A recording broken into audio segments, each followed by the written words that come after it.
Welcome back to Decadorks to the 12-Sided Guys Holiday Special. We're so excited to be here. Tonight we've got a surprise DM. He'll be double-checking who's naughty and nice, and then probably killing all of us. It's Brian. Oh, I thought it was Krampus. Hello. We know Brian from before. He's a side piece. We've had him on before. You might know me as Link from some previous games. During the holidays, it's important to check in on old friends. So tonight, we've brought back a group all the way from North Pavantis to play.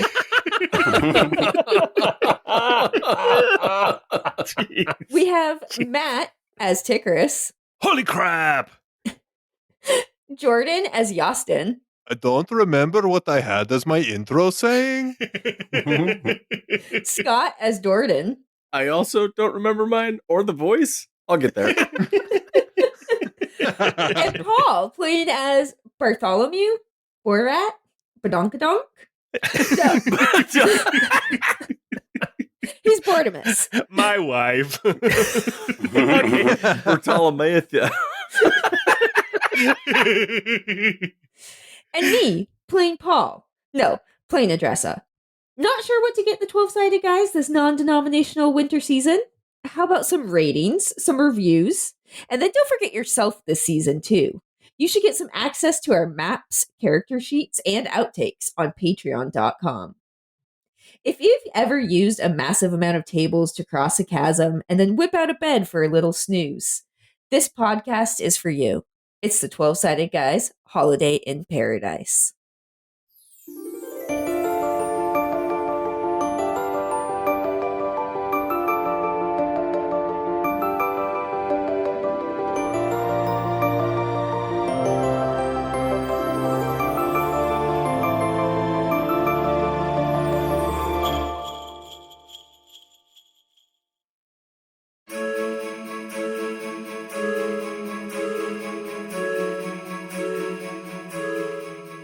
We find our group of adventurers on a bit of a, I believe, what were these called? These were our diplomatic missions. Because as we recall at the end of our last campaign, we talked about how the Snow Patrol, they tend to, they're trying to open up relations with other peoples and civilizations around Pavantis, and it's really just an excuse for a guy's trip. And gal.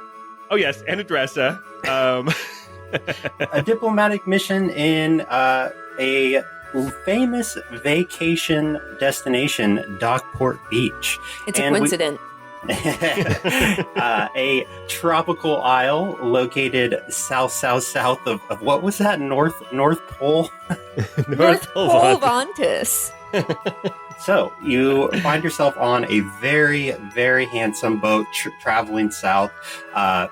Crystal blue sky, or crystal blue waters, clear blue skies. At this point, you know you're in the last day of the journey. You should be a couple hours from arriving. You've brought all of your sort of luggage and your belongings up to the top of the deck. And you and the other passengers are kind of just hanging out on the deck currently, waiting to arrive. What are y'all wearing? How did this group show up to vacation? So Tickerus is basically, he's just up there in nothing but Bermuda shorts and his cloak of billowing. That's all he's got on. Love it. I think Bortimus is wearing, he's wearing like a flowing kind of silky shirt over some like khaki pants. He's got some boat shoes on. And he's just kind of standing there, letting the wind blow his hair. Wait, does he work in finance? I feel like he's the kind of guy who'd be like, "Yeah, I work on Wall Street." He's like, yeah, this is really fun being on this boat. You know, I used to be on the sailing team back at Harvard. It reminds me of my uncle's yacht. Yeah, exactly. Eyeing the workers and just making comments. Oh gosh, he's here on diplomatic relations for Queen Kira of Tabery. But yes, happens to be on the same boat as the rest of you. Yeah, Tikris sent a letter to Kira saying that we needed Bortimus here too. It would be very good for all the relations to have Mortimer involved as well. Really important. He's gotta be here. Make sure he packs that billowy shirt. He's got it on. Adressa, as the most foreseen of the group, is kind of just covered in exactly what you'd expect a 40-year-old mom to be. She's got a giant sun hat, like a fanny pack that's like stuffed with everything you could need. She's got Neosporin, ibuprofen, so much sunscreen. And then on her her shirt is like right over her tank top is a Hawaiian shirt, button up but unbuttoned, with just the most atrocious colors. Dressa, I forgot to eat breakfast. Do you have a granola bar in that fanny pack? Of course. She digs around, kind of pulls out a few other things, got to like a tape measure, sets aside. You never know what you might need. Oh, wait, that's a fruit leather. I'll have a fruit leather, please. Gosh. Yeah, for Yastin is wearing a probably one size too small Speedo.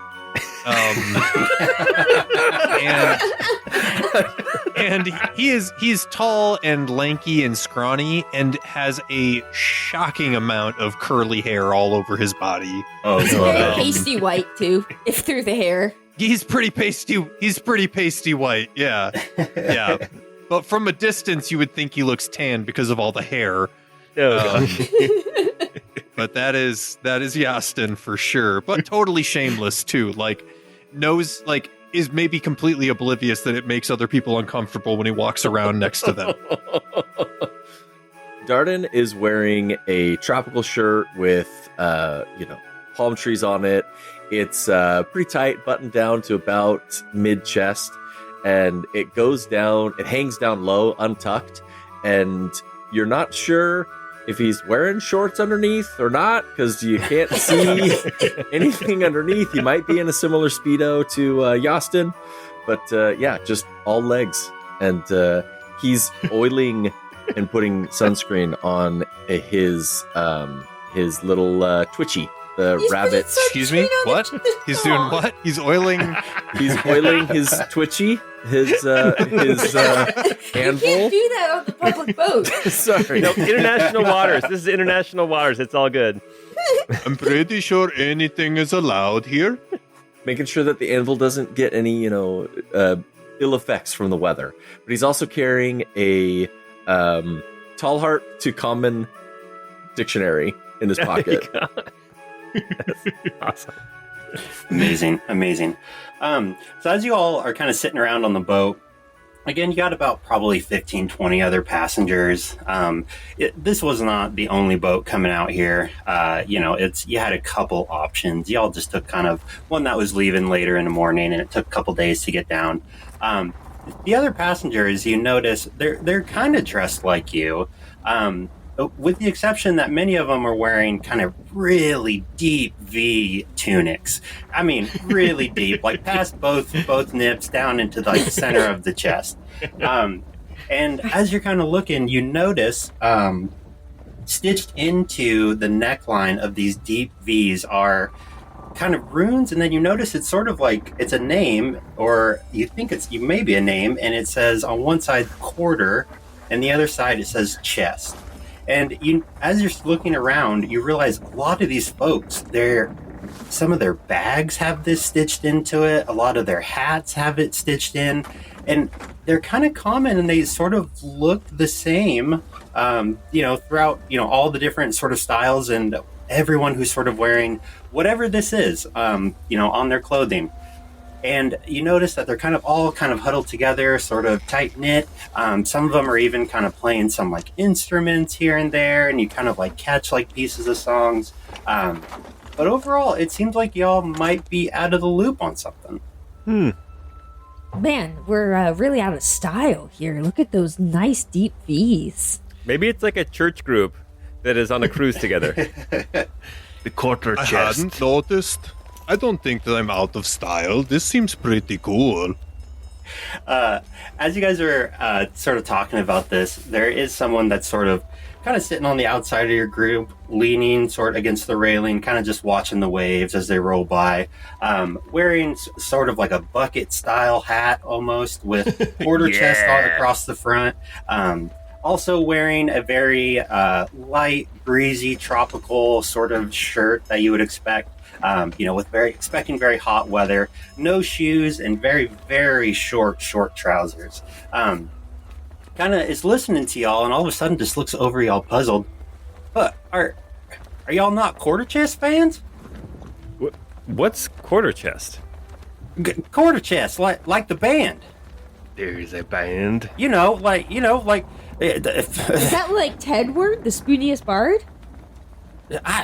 I don't know what you're talking about. We're talking about Quarter Chest, one of the most famous bands. I can't. You're going to Dockport Beach this weekend, and you're not Quarter Chest fans. They wrote some of the famous Cleric and Paladin song. This is how you revive me. You don't know Quarter Chest? I do not. I know quarter flash. I'm going to harden my heart. Oh, no. Come on. Oil portrait? Look at this oil portrait. Every time I do, it makes me forfeit all of the tears from my eyes. And then a bunch of other people start kind of singing into, and they're all sort of singing along. Justin's like dramatically bobbing his head along with it, like, yeah, okay. And some of them kind of join in with instruments, and all of a sudden you realize these people they're all going to Dockport Beach, and it looks like they're all huge Quarter Chest fans. I think this is my new favorite band. Man, is there a concert? I need to know more about this quarter chest. Well, I cannot believe I'm explaining this to you. And, a lot of the other folks are kind of like leaning in at this point, sort of looking at each other. Like, oh, these people don't know. Oh, man, we're about to like really put them onto something. He said, well, it's their first concert in about a year since they lost Johnny Freeze, the lead guitarist. They lost him. Where did he go? He died. He's dead, sir. Johnny Freeze is dead. And we're going to go watch them perform their very first concert. It's actually surprisingly easy to replace a guitarist in an alternative rock band. As long as they got that Crag Ogre still on the vocals, it's still good music. Crag Ogre? Well, we got to go celebrate Johnny Freeze. I can't believe you didn't know this. That's pretty crazy. I would have said that they didn't lose him. I mean, it sounds like they know exactly where he is. He's just dead. So... and they kind of like break off and they kind of start singing again, and you realize you might be a little bit out of the loop here. They might be kind of a cult. Yeah, I'm more into like Backstreet Boys. I think Bordamus is more of a Backstreet Boy kind of guy. I could tell. Well, I don't understand this weird religion that these people all seem to be worshipping in, but I think we should check it out for cultural purposes. I mean, this is a cultural trip. As you kind of continue, and as time sort of passes, because where you're all from, you almost don't notice it right away. But you notice that the blue skies start to kind of turn gray. The ocean gets a little choppier. And then all of a sudden, something you would not expect to see, a flurry of snow starts to sort of fall around you. And everyone else starts looking up. Oh, no. This wasn't in the forecast. Isn't it beautiful, though? I kind of love it. It reminds me of home. You see a lot of the Quarter Chest fans, they're kind of pulling out other merch that they have and kind of starting to bundle up. The temperature drops rapidly. You even see like up top, some of the crew members were just kind of up with the captain as he's sort of steering along, the last little, few legs of this journey. And even they're looking confused as they start to approach Dockport Beach. Do the fans of Quarter Chest, do they look confused? They do, yeah. Okay. And the stuff they're pulling out, like, they did not expect to, have to bundle up at all. They don't have any coats or anything. They're just, trying to just hold it together. Fresh t-shirts all over themselves. Exactly. I was gonna say Tickworth doesn't need to worry about it because he has cold resistance, but apparently in the new rules, Goliaths don't have cold resistance anymore, so his nipples could cut glass. Excellent. I think the only other clothes that I think the Bortimus only brought like this and his armor. That's what I'm saying. Adressa, do you have a shirt in your fanny pack? Adressa is like a little bit panicked and digging through the fan. I didn't expect this. I looked into the weather before and it said it was going to be 80 degrees and sunny. And y'all have a beautiful villa reserved on the ocean front, too, that you're going to be staying in. This is really going to hamper y'all's weekend. This is a disaster. I did not bring very much other than a bunch of these Speedos. So maybe do we need to buy some of these? Can we buy the quarter chest shirts just to make sure we do not freeze to death? You don't necessarily see a merch table, and it kind of seems like everyone needs every piece of clothing that they have. It seriously has plummeted. Y'all were sitting, and you're out in the middle of the ocean, so it's humid, but it's about 78, 80, and it has plummeted to about 40 degrees over the course of an hour. Oh my. I guess we'll have to huddle together for warmth, guys. Yeah, Tigris, at that invitation, Tigris just gets a little too close to Adressa. I know we are on a break, but it is chilly. Bortimus gets a little uncomfortable. The crew handles sort of choppier and choppier waves as they start to pull in, and all of a sudden you see land in front of you, but you also see little small chunks of ice on the top. And you get your first view of your vacation destination, Dockport Beach. Oh, That's not what the brochure looks like. That looks frigid.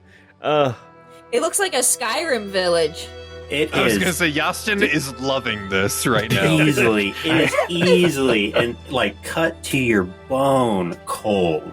Gosh. There is vegetation that just looks out of place because there's like tropical flowers that are just frosted over. As you sort of pull in, the boat pulls up. A lot of the crew at this point look confused, and they're like, all right, well, here you go, as they kind of open up and sort of dock up and let you all off. And a very, very confused group of travelers enter Dockport Beach. Tigris pulls out his phone and rates the boat 1 star for the weather. Amazing. So who did the travel preparations? Oh, Adressa 100% did. All right. Oh yeah, as the diviner for sure. Yeah. I tell you, I looked into this and it seemed fine. I think at this point, Bortimus has like his cape from his armor out. It has a wilted rose embroidered on it, and he's covered up in it, all bundled up. Yeah, Tigris is like, this looks more like summer home right before we head to winter home than what I was expecting with an island paradise. I think we should definitely talk to the tourist chamber of commerce because I have some thoughts. Wait a second. Do you think something unnatural is happening here? Well, I guess, yeah, looking at the plants, they do look like they probably are usually pretty good this time of year. But that doesn't excuse the Bureau of Tourism for this dupe. I'm still upset. I already rated them 1 star. I know my common isn't really good, but I thought he said they lost the frost. Something frost, but it's here. Oh, they lost the I frost. think they found the frost is what I think happened. I think Johnny Frost was who they lost, but I didn't understand everything. But they didn't. Said. He was not lost. They found him. His body is in the dirt. He was found. As you all are, kind of walking and having this conversation, the docks kind of lead directly into what would be the center square of town. Or not center square, sort of the kind of central sort of hub, which is like sort of larger building that looks like it may be an inn on one side. There seems to be a outdoor like inn and pub. It looks like usually it kind of spills into the streets commonly, and people kind of just take their drinks and food. But as you can imagine, a lot of it's sort of shuttered up. But as you continue along, you see in that center of sort of a circle that is right at the edge of the docks before you really walk into sort of the stone of the main square. You do see that there is a It looks to be sort of a statue, but the statue itself looks to be made of driftwood, but driftwood that has been carved meticulously and maybe even slight soft druidic magics used to form the shape of a musician. The musician himself sort of looks to have like long, lengthy hair and is carrying their lute. It says Johnny Freeze. How would your characters describe this, what this fellow looks like? This man looks to have had a hard life. He looks like he plays in an alternative rock band. He looks a little bit drunk. He's got a very long, long face. It looks like his mouth's pretty much constantly open, but fingers always moving. As you're looking, you do see that there is a plaque, and it says Johnny Freeze, and then there is some lovely words right below that. That say, the last line. Jesus Christ! I can see gifted musician, uninvolved father. Dang it. It says, gifted musician, loyal friend, caring, yet relatively uninvolved father. Nice. Yeah, but Jeez. and you see a lot of like quarter chest fans seem to be kind of leaning around it, throwing coins and flowers, but a lot of them look really, really confused as they sort of continue moving, into the town square. We keep finding this Frost thing person. Freeze, Johnny, freeze! That's right. Freeze. Again, clearly not lost. That's all I'm saying. There he is, right there. I see him right there. Kind of wish I didn't. Anyone that is proficient in perception can make a perception check. Ooh. Ew. I got a 14. Tikris got a 9. Ooh, Yastin got a 20. Ooh. With my +2 perception, yes, I am proficient. Love it. Darden got a 9. I was going to say, I have a +3, and I am also proficient. Perfect.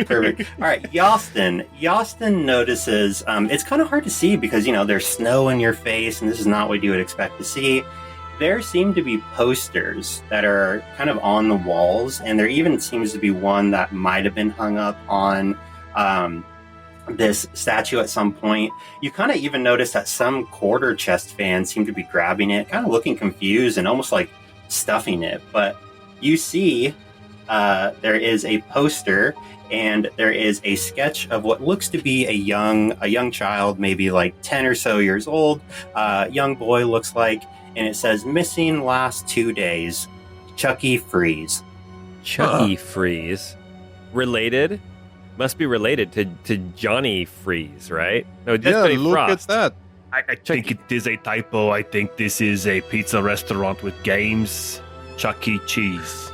Just to clarify, it is Johnny Freeze. There's no Frost. I don't know what No, it's Darden can't speak common very well, so he messes things up all the time. Okay, so love it. it's Freeze. Okay, I was just so confused. Johnny Ice Cube Tray. Yes. And Adressa? Yeah, Adressa, you would know that you need to connect with the mayor for like lodging and stuff like that. You bet I do. I have a lot to say to the mayor. Yeah, Jess gonna march right on down there. Past all these quarter chest fans. I think as Bortimus is following, he's going to lean into Tikris and say, Does she think that the mayor has something to do with the weather? Does she think he can control this? You don't think the mayor might be corrupt and causing a freeze on the city? I don't know. This is Pavantis. They are people who control the weather all the time. I am a storm feast, and I'll pull out my javelin and activate it so there's lightning in my hand, and I'll say, the weather is nothing for us. As your nipples are rock hard. Can you turn it sunny then? So hard. And he makes his cloak billow, too. His, shimmery green, just emerald green cloak of billowing that's just tied around his neck, not a clasp or anything. In your flip-flops, your toes are starting to turn blue in your No flip-flops. flip-flops. He's just in Bermudas. Oh, word. That's so crazy. Awesome. As you continue into the square, you do see that there is a sort of short portly but welcoming-looking man who is sort of greeting people as they walk off of the boat. Who's Very this well. motherfucker? Oh, is this who we talked to about our excursions? I want to swim in a cenote. Ooh, yeah, I heard there are dolphins in the area. Is that true? Oh. We're just assuming this dude knows what's going on. Usually, yeah. I mean, if you want to go swimming, I suppose you can, but I tell you, it's a little cold out, I suppose. Yeah. Are y'all okay? Are y'all gonna yell at me as well? Are you the mayor? Can you control the weather? I'm not sure. You're not sure if you're the mayor or if you could Or control you the can control the weather. weather. I'm Mayor Not Sure. Mayor Sure. That's me. Do you want us to yell at you? Is this like your thing? No. I just, you quarter chess fans, I want to make sure you have the best weekend you can possibly have. And I would never want to mess this up by somehow casting a spell and changing and controlling the weather. I didn't do that. I don't know why. It's Seems like a very specific. Is there a way I could do like insight check or something? yeah, absolutely. Roll insight. You know what? I also have zone of truth, but for now we'll just do an insight check. I have a really specific theory about what happened. That's a 12 with my -1. Awesome. Anyone who's proficient with insight could roll insight too. Darden got an 18. Ooh, the 18, definitely. You see someone who's very flustered, trying to respond to a situation that maybe they have no idea how to really control. But, quarter chess fans, I want to make sure y'all are as happy as possible. I would never want to ruin this weekend, the biggest weekend you could ever have. Is this snow's not normal, I take it? No. I assume with how you dressed, you came here for sunshine and rest and relaxation. I assume you didn't want constant snowfall. I assume that wasn't part of the plan. Well, it wouldn't be the first time that Adressa was mistaken with her plans, so I just making sure. Okay, Tikris, and this is exactly why we're on a break. Mortimus instantly backs up behind Yastin and Darden. What is it, baby? Oh, no. Oh, Come on, babe. Babe. So, I have a question for you, sir. Yeah, of course. I saw the posters around town about the missing child. Yeah. What- Some of the your fellow fans are taking some of the posters. I think they think they're part of the merch, but what questions do you have? I guess. Well, I guess the question is, what can you tell us about the missing child? I mean, we know that the father is not lost, but is found, but is dead. But what can you tell us about His the face kid? kind of goes through several different emotions as he's sort of following that. Yeah. Well, so unrelated, I guess Chucky ran off or something. I don't know. His mom Gabrielle is around here somewhere, kind of yelling about it or something. You could probably get some information. I don't know. I've kind of been busy with this the last couple of days. do all children get posters when they go missing? If someone makes them, Oh, that is interesting. it'd be a good business if you wanted to start it. A lot of children end up going missing, especially when people who have weapons and armor come into town. Oh, I Damn. could- Oh, or do you Any think kind of- that... What? He kind of pays attention to your, kind of looks at some of the stuff that you're holding. Are y'all, diplomats. are y'all good with? We're diplomats. Oh, okay. Well, wait, you're not here for the quarter chess concert? I mean, we didn't even know it was a thing until 3 hours ago. We, Oh my we prefer gosh! full chests. You see him kind of For full chest. Large. I'm glad you heard me, Matt. Very large. You see him? We're more about the double, the triple Ds. You see him kind of visibly relax and oh my gosh, I'm not talking to another fan.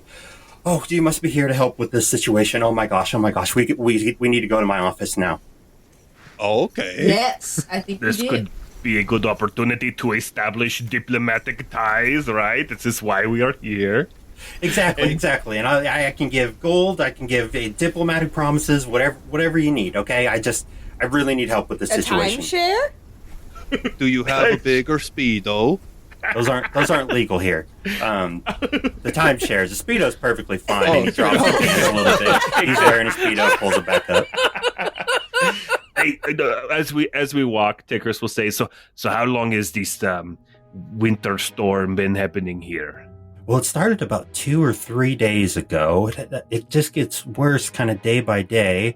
I kind of just wanted it to go away. Eventually, I got our village magic person on it, Anita. You may want to chat with her. She's been looking. It's Anita Beach Day. She lives on the north side of town. But she's the local magic person. We don't have a ton of consistent residents, but I would say she kind of is in charge of security, magic, finding children when they go missing, general counseling. How many children go missing in this town? Seems like that comes up. I run a very tight ship. Okay. So, less than most towns, so only 1 or 2 a week. We have a lot of adventuring parties. How big is this town? Oh my gosh. Seems like there would be no children. You would guess that there's probably like 250, 300 people who are there. Oh my gosh.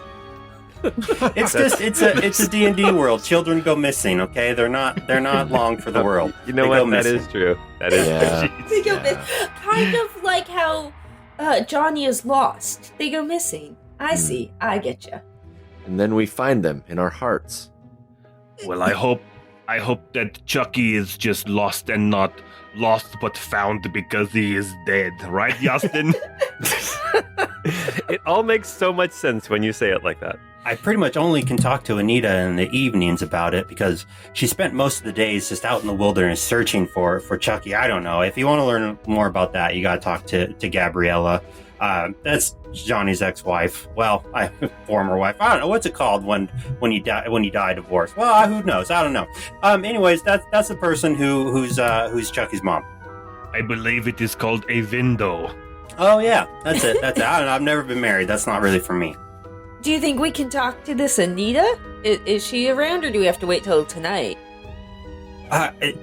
She may be around. I don't know. I would just go look and see in her home. I usually check in the evenings. I just know she's been spending a lot of time looking for Chucky and helping Gabriella. And I've kind of been busy with this, so I kind of only have time to check in the evenings. That's why I'm really thankful y'all are here. And you kind of get a sense that he's almost like pushing this off to you and like relieved that, oh, you're here to figure it out. I will give you gold. I will, if you're here for diplomatic missions, I will send you with rave reviews and promises and whatever you may want. I just please. We want to swim with dolphins. That's what we want to do. You gotta unfreeze the oceans to do that. We're on it. We are? I want to swim with some dolphins. I'm unfreezing this ocean before we go home. I think that unfreezing the ocean is not beyond our capabilities. One time we killed a giant robot. Yes, we did kill a giant robot. Yes. Yes, we did. Look, y'all just need to help these people, and he kind of gestures to the beach, and you see a lot of them are like breaking down beach chairs and like setting like bonfires. No one is prepared for cold in any way, shape, or form. Including Tickrus. One of the first things I would like from you is, do you have any shoes? My toes are black. Got straight up frostbite. I don't got shoes for you, but take a voucher. You can turn this in down at the inn for some of our famous 12-sided fries. Giant pile of fries cut into 12 sections, covered with 12 different toppings. They got garlic fries, cheesy fries, sweet potato fries, covered with marshmallow. All the good ones. Oh, yeah, all of the good ones. Here, take 4 or 5 vouchers. That should warm your feet up right there. Okay, so I'm gonna Just walk right in the around and do fries. tubs of fries. Well, should we go talk to Gabriella and see if what's going on with her? I guess, yeah, we definitely should. Yeah, Gabriella and Anita Beach Day. Maybe this Chucky is also a statue. That is very good reasoning, Johnny's Gordon. We found Johnny. He was a statue. Glad we sent Chucky's this group on the mystery, the intrigue. You're right. It could be some kind of genetic thing. It does not take you very long to find Gabriella. You actually see again, around this sort of like large building that kind of serves as sort of the central part of the town. She seems to have like a table set up and is handing out stacks of those flyers, trying to talk to certain people as they walk by. Some people keep asking for like autographs because they kind of know, and they've been told off multiple times. And you can see at this point, people are kind of just avoiding, and she's sort of sitting there looking a little bit dejected. I think that maybe Adressa, you may be the best person to talk to her. You know. All right, yeah. Adressa will walk up and say, Because the rest of us are idiots. We are a big group of idiots. Gabriella, I presume? Yeah, that's me. Kind of perks up, gets excited. A very beautiful woman, dark brown hair, kind of just flowing around. Looks a little bit frazzled, as you could imagine. As soon as you start talking, kind of starts handing some of the drawings of the small child to you all. Yeah, that's me. Do you know something? No. I was hoping you could tell me something. Okay. What's going on? Seems like obviously you lost your child. Yeah, I've been looking for Chuck. But he's not dead, correct? Well, I hope not. And he's not a statue? Well, because people were saying you lost your husband, but he's just dead. So we were just, I don't know, We making found sure. him. He's a Is this statue. some kind of joke? No, I think it is a translation error. It is very common in our language to say someone is lost, but not lost because they are dead and a statue. That's how you say dead in the frozen north. It's a saying we have. It's true. It is a colloquialism. However you say that Has word. a look of like absolute, just perplexed, Yes. going back and forth. We want to help you find your totally alive child. Well, he's been missing for about 2 days or so. He We came. want to help you find your mostly alive child. Probably frozen. Did he go out with snowshoes? It's the other saying we have. Falcon I Wolf hope not. got your child. Yes, that's right. Yes. Maybe a falcon wolf ate your baby.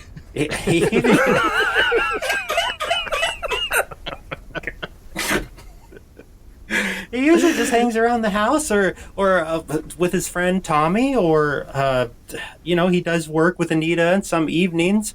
I saw him the last 2 days ago in the morning. Yeah, that's pretty much it. He set off like normal. Kind of a bad witch vibes? Like, do you feel like maybe she's in charge of this Frost and kidnapping your son? I don't know. I mean, I can't imagine. She's been out looking for him every single day since then. Mm-hmm. They always return to the scene of the crime. I mean, she's gone all day long, and then she is constantly looking. I mean, I can't do it. I got to be here looking for if he shows up here. Perhaps we need to go and speak to her. How old is he? He's about 10 years old. Him and Tommy are the only 10-year-olds in the town. And where's They haven't Tommy been taken yet. Yeah, It haven't been taken yet? If I had to guess, you could usually find Tommy. He's probably down at the pond. Yeah, throwing rocks at the swans. He Very sounds nice. like a At lovely this kid. Well, there's not a lot to do in these beach towns. I have great, very fond memories of throwing rocks at swans.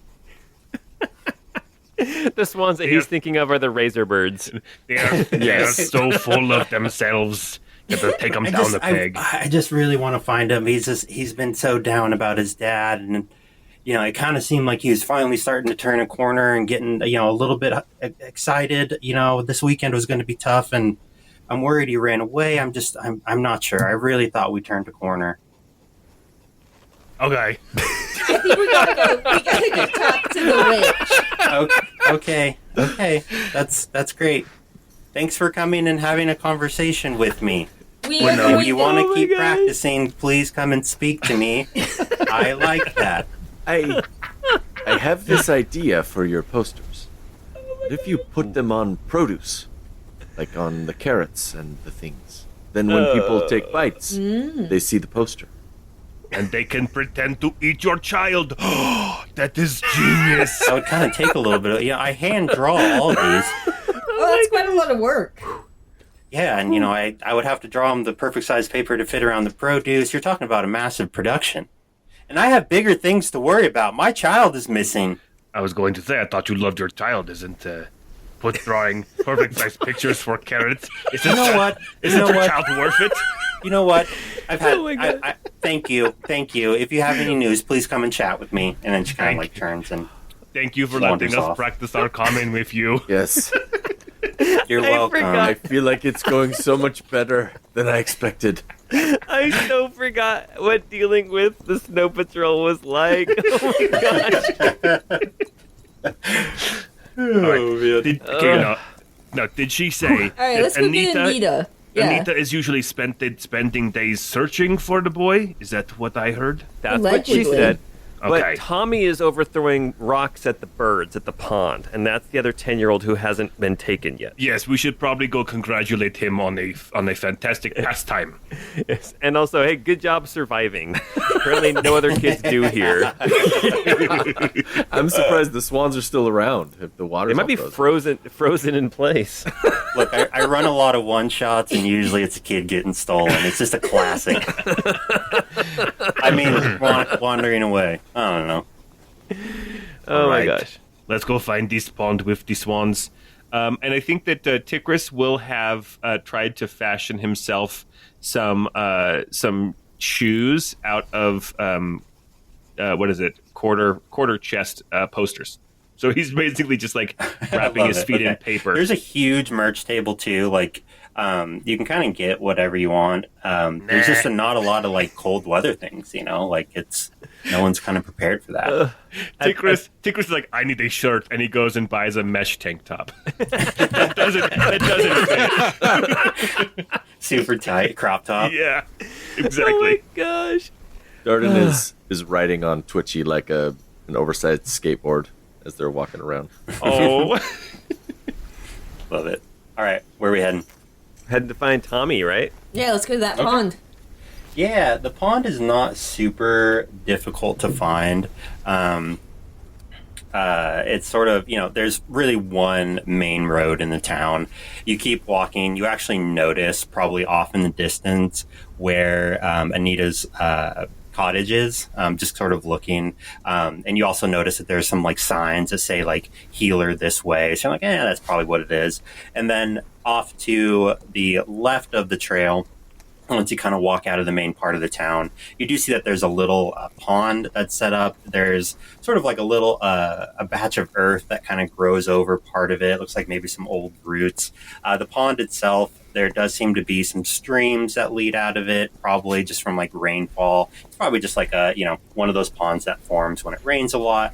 But you do see a little boy who is currently throwing huge rocks into the ice and having them crash through, and kind of just giggling as he does that. I can't blame him. That is a ton of fun. And he does notice as you approach, and he gets a little startled, and then looks at you. Hello. Tigris will whisper, and he's like, maybe Darden should handle this. He can connect with the children because he is cool skateboarder man. Hello, fellow youths. Are you guys here to throw rocks too? Darden pulls out his translation book and says, "We're looking for Statue Boy. Boy of Statue Man." We're looking for your friend Chucky. Oh, I don't know where Chucky went. Do you know where there is a place where he is a kid and can be a kid?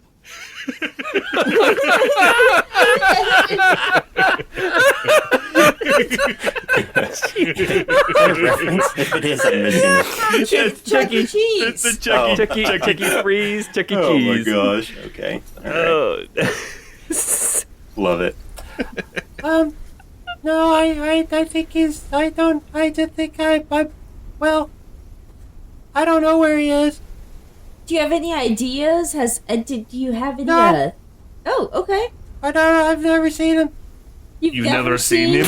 No. Ever. Do you Is he think? not your statue friend? Do you think Anita might have had something to do with it? No, I don't think he's ever talked to Anita. Oh, God.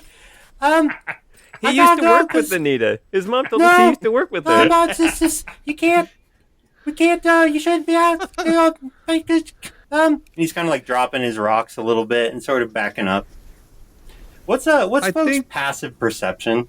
Stranger Oh, God. danger. 12. 12, 13 for Tikris. 15. Darden's is also 15. Okay, anyone 15 or over. Clearly the kid's uncomfortable, which could definitely be people approaching him that he doesn't know. But you noticed he really hyped up his discomfort when he started asking about Chuck. I just want you to know, buddy, you're not in trouble.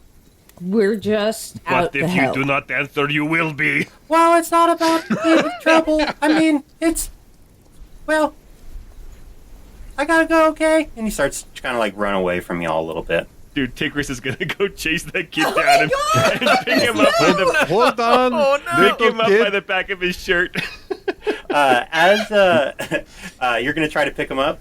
Unless my friends stop me. Don't run away. We have some candy for you. Okay. If you want to try to pick him up, I guess you can make a. What would that be? I guess you could just make like a grappling. Yeah. check? Awesome. Right. I'll Try to grab him. I'll do an unarmed strike against this child. Oh my gosh. Christ. It's a 26. Yeah, that'll get him. That'll get him. You basically kind of just grab him by the scruff and you sort of pick him up. He's pretty light.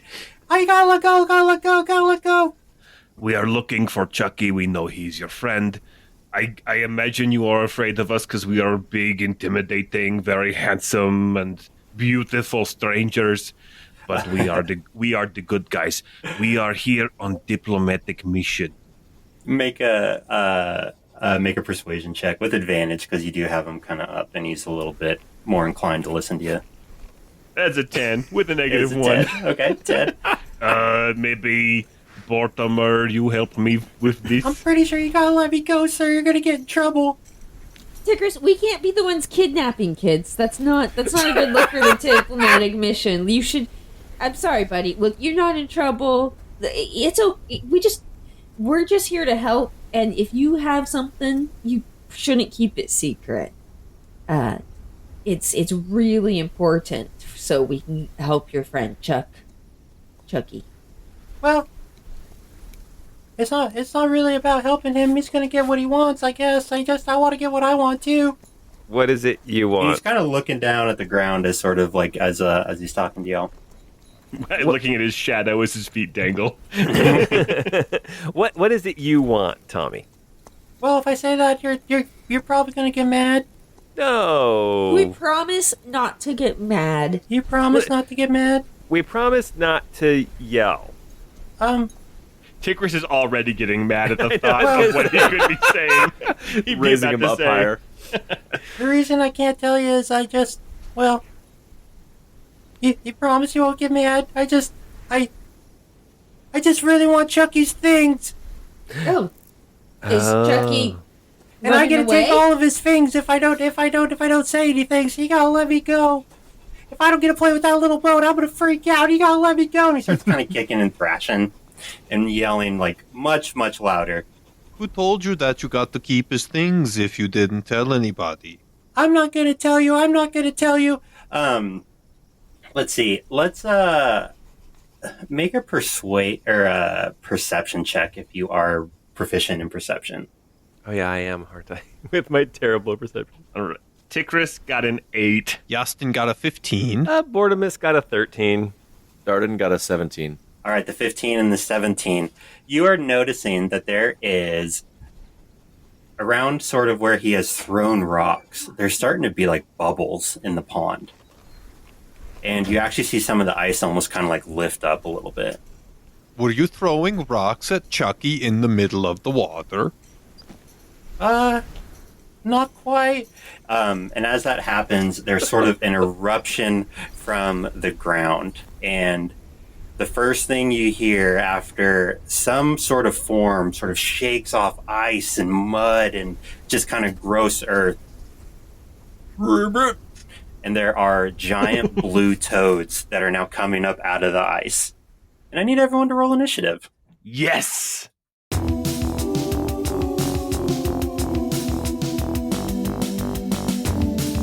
These are not swans. Did I translate that word right?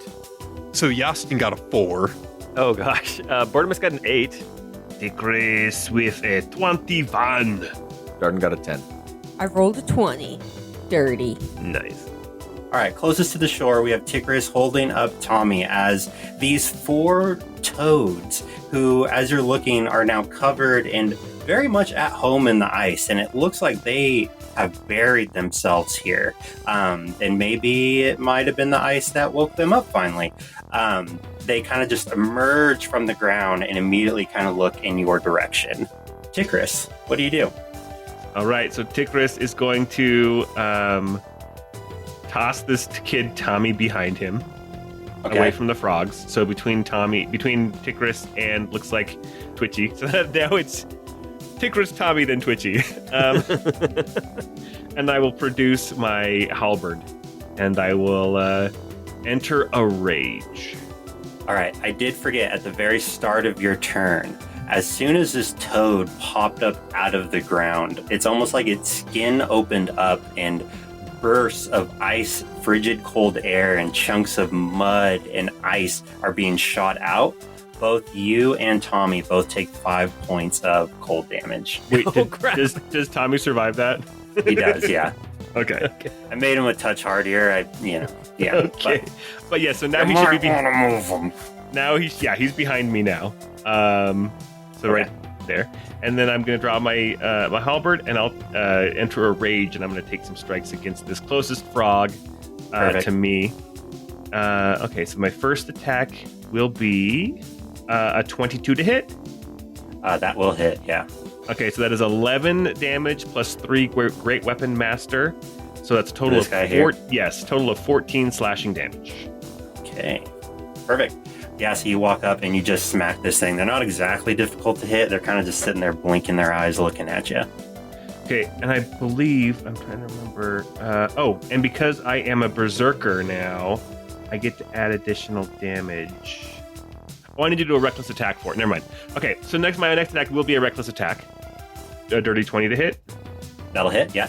For 12 slashing, 3 Great Weapon Master. That's 15 plus my frenzy damage, which is... Oh, I get to add 2d6 to this strike. Ooh. That's another 7 damage on top of that. So that's 22 damage on that second hit. Awesome. So that first toad that popped up closest so far has taken 36 after taking a bunch of hits from Icarus. Awesome. Icarus. And I'm just going to actually move a little bit closer to put some more space between me and Tommy. So that way, if they do start targeting, Tommy won't be so close to any splash damage. Awesome. Perfect. Alrighty. And then next up, we got Adressa. All right. Well, seeing that these guys kind of have some explosion, Adressa is going to grab Tommy by the scruff, just like Tigris did, and then cast Dimension Door. And we're going to fly about 30 feet away from these frogs. And then she's going to drop them off and run back to where she was. Okay. Awesome.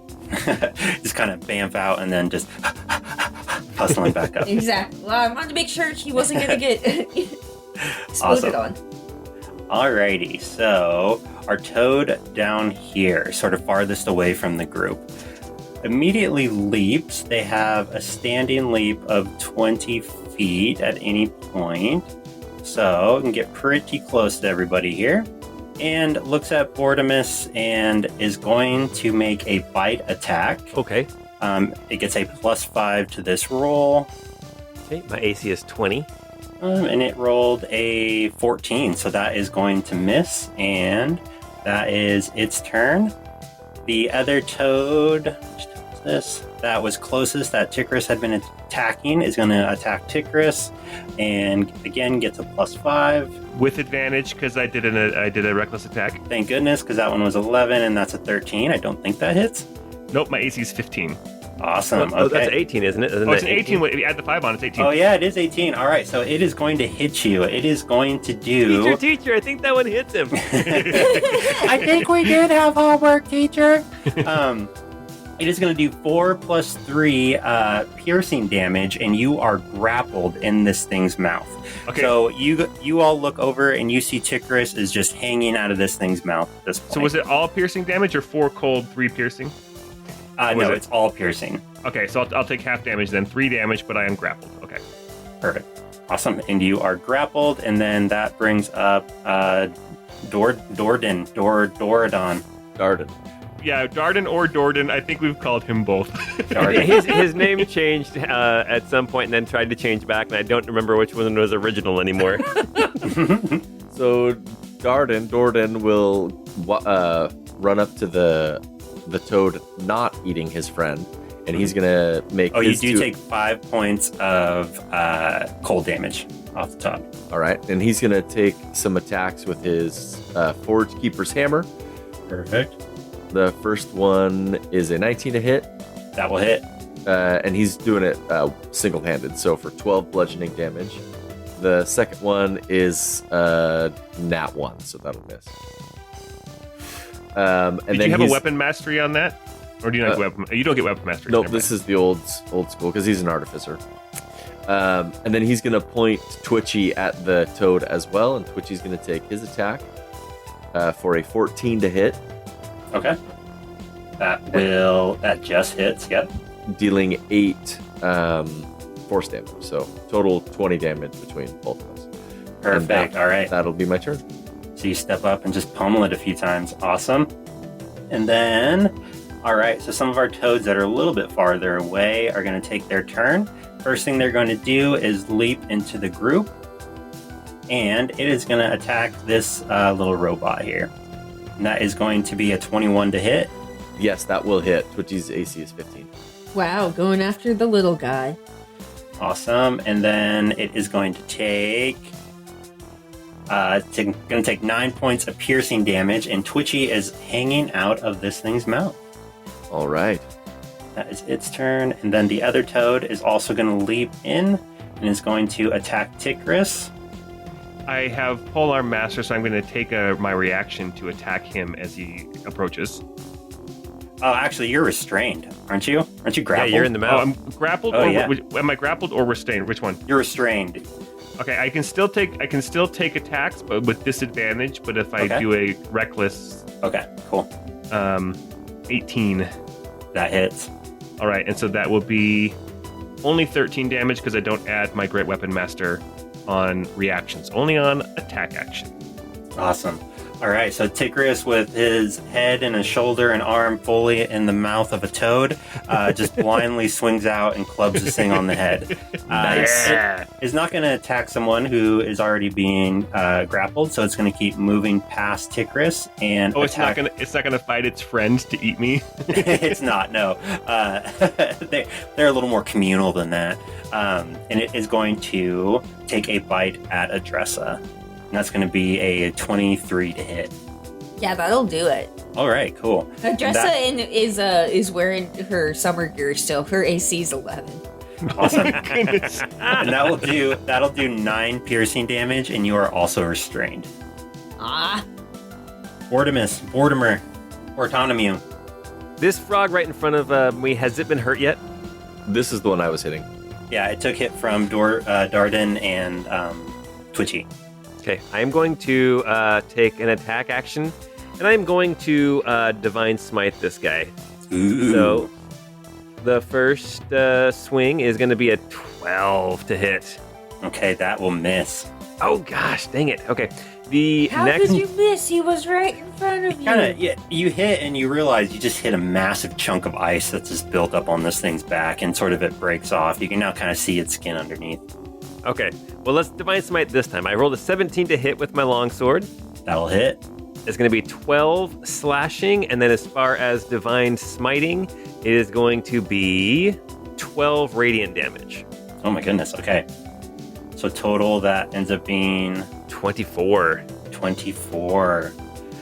It does not like that. It is looking a little bit beat up. It's got one of its eyes closed now.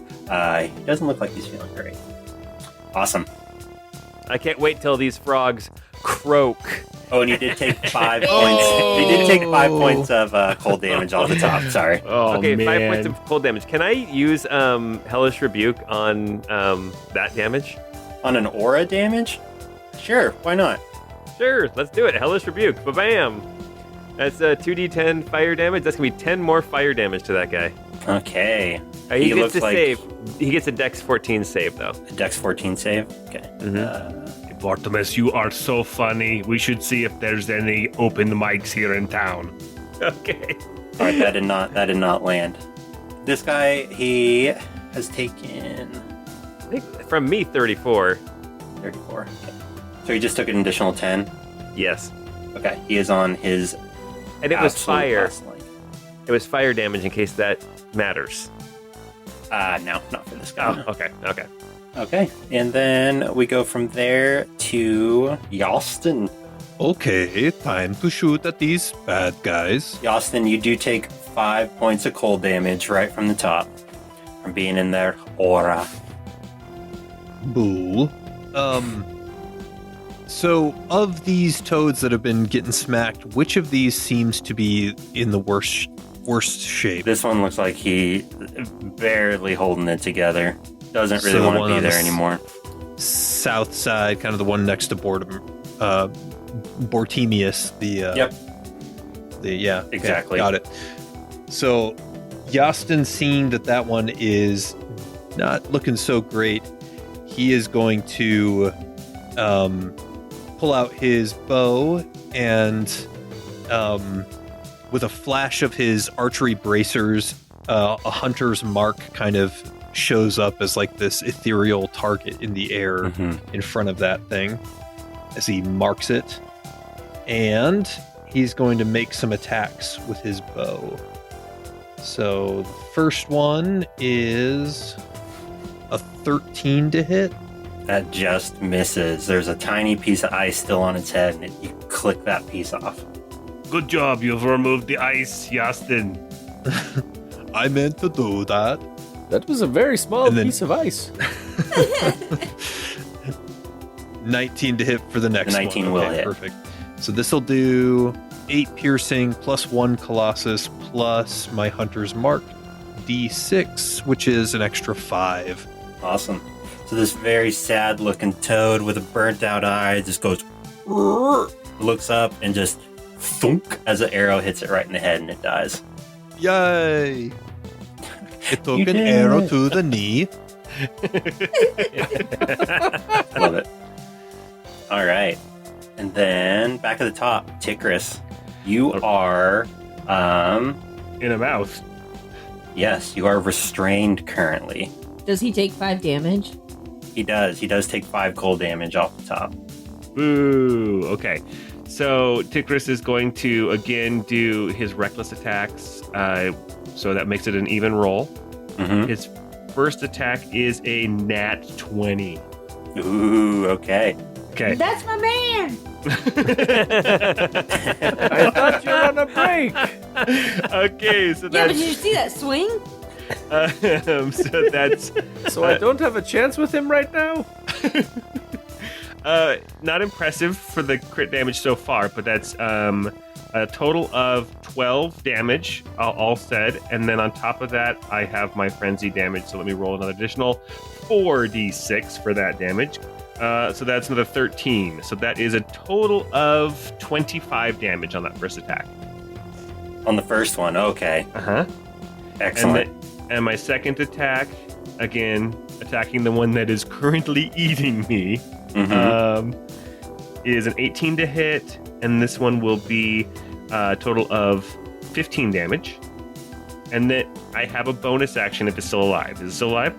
Oh, absolutely not. Okay. So Tikris, half hanging out, head and arm in the toad, just starts swinging the halberd up above, lands twice, and this thing dies, and you slide slimy and cold out of its mouth. Okay, then I have my bonus action, Polearm Master Strike. So I'm going to, or actually no, I can do a full-on attack with my bonus action because I killed it and I'm a great weapon master. So with my bonus action, I'll attack the one that's been attacking my woman. Stay away from Adressa, she's mine. Apparently grappled. She's her own independent woman, but she likes me sometimes. And again with Reckless, so this will have advantage. That's a 21 to hit. That's going to hit. And since this was my bonus action, I don't get to do the Great Weapon Master, so that's a total of 16. Okay. Starting to look a little beat up, a little worse for wear. Okay, and that's now my turn. Perfect. All right, Adressa, you take 5 points of cold damage off the top. Okay, and I'm stuck in this dude's mouth. Yes, you are currently restrained. All right, what do I need to do to get out of that? You can, I think it's strength, right? To break a grapple? Oh man, okay. That's an 11. That is not gonna, you struggle against it, but you cannot get yourself out. Heck. Okay. I think that's all I can really do right now. So, Okay. yeah. Alrighty. Darden, take 5 points of cold damage off the top.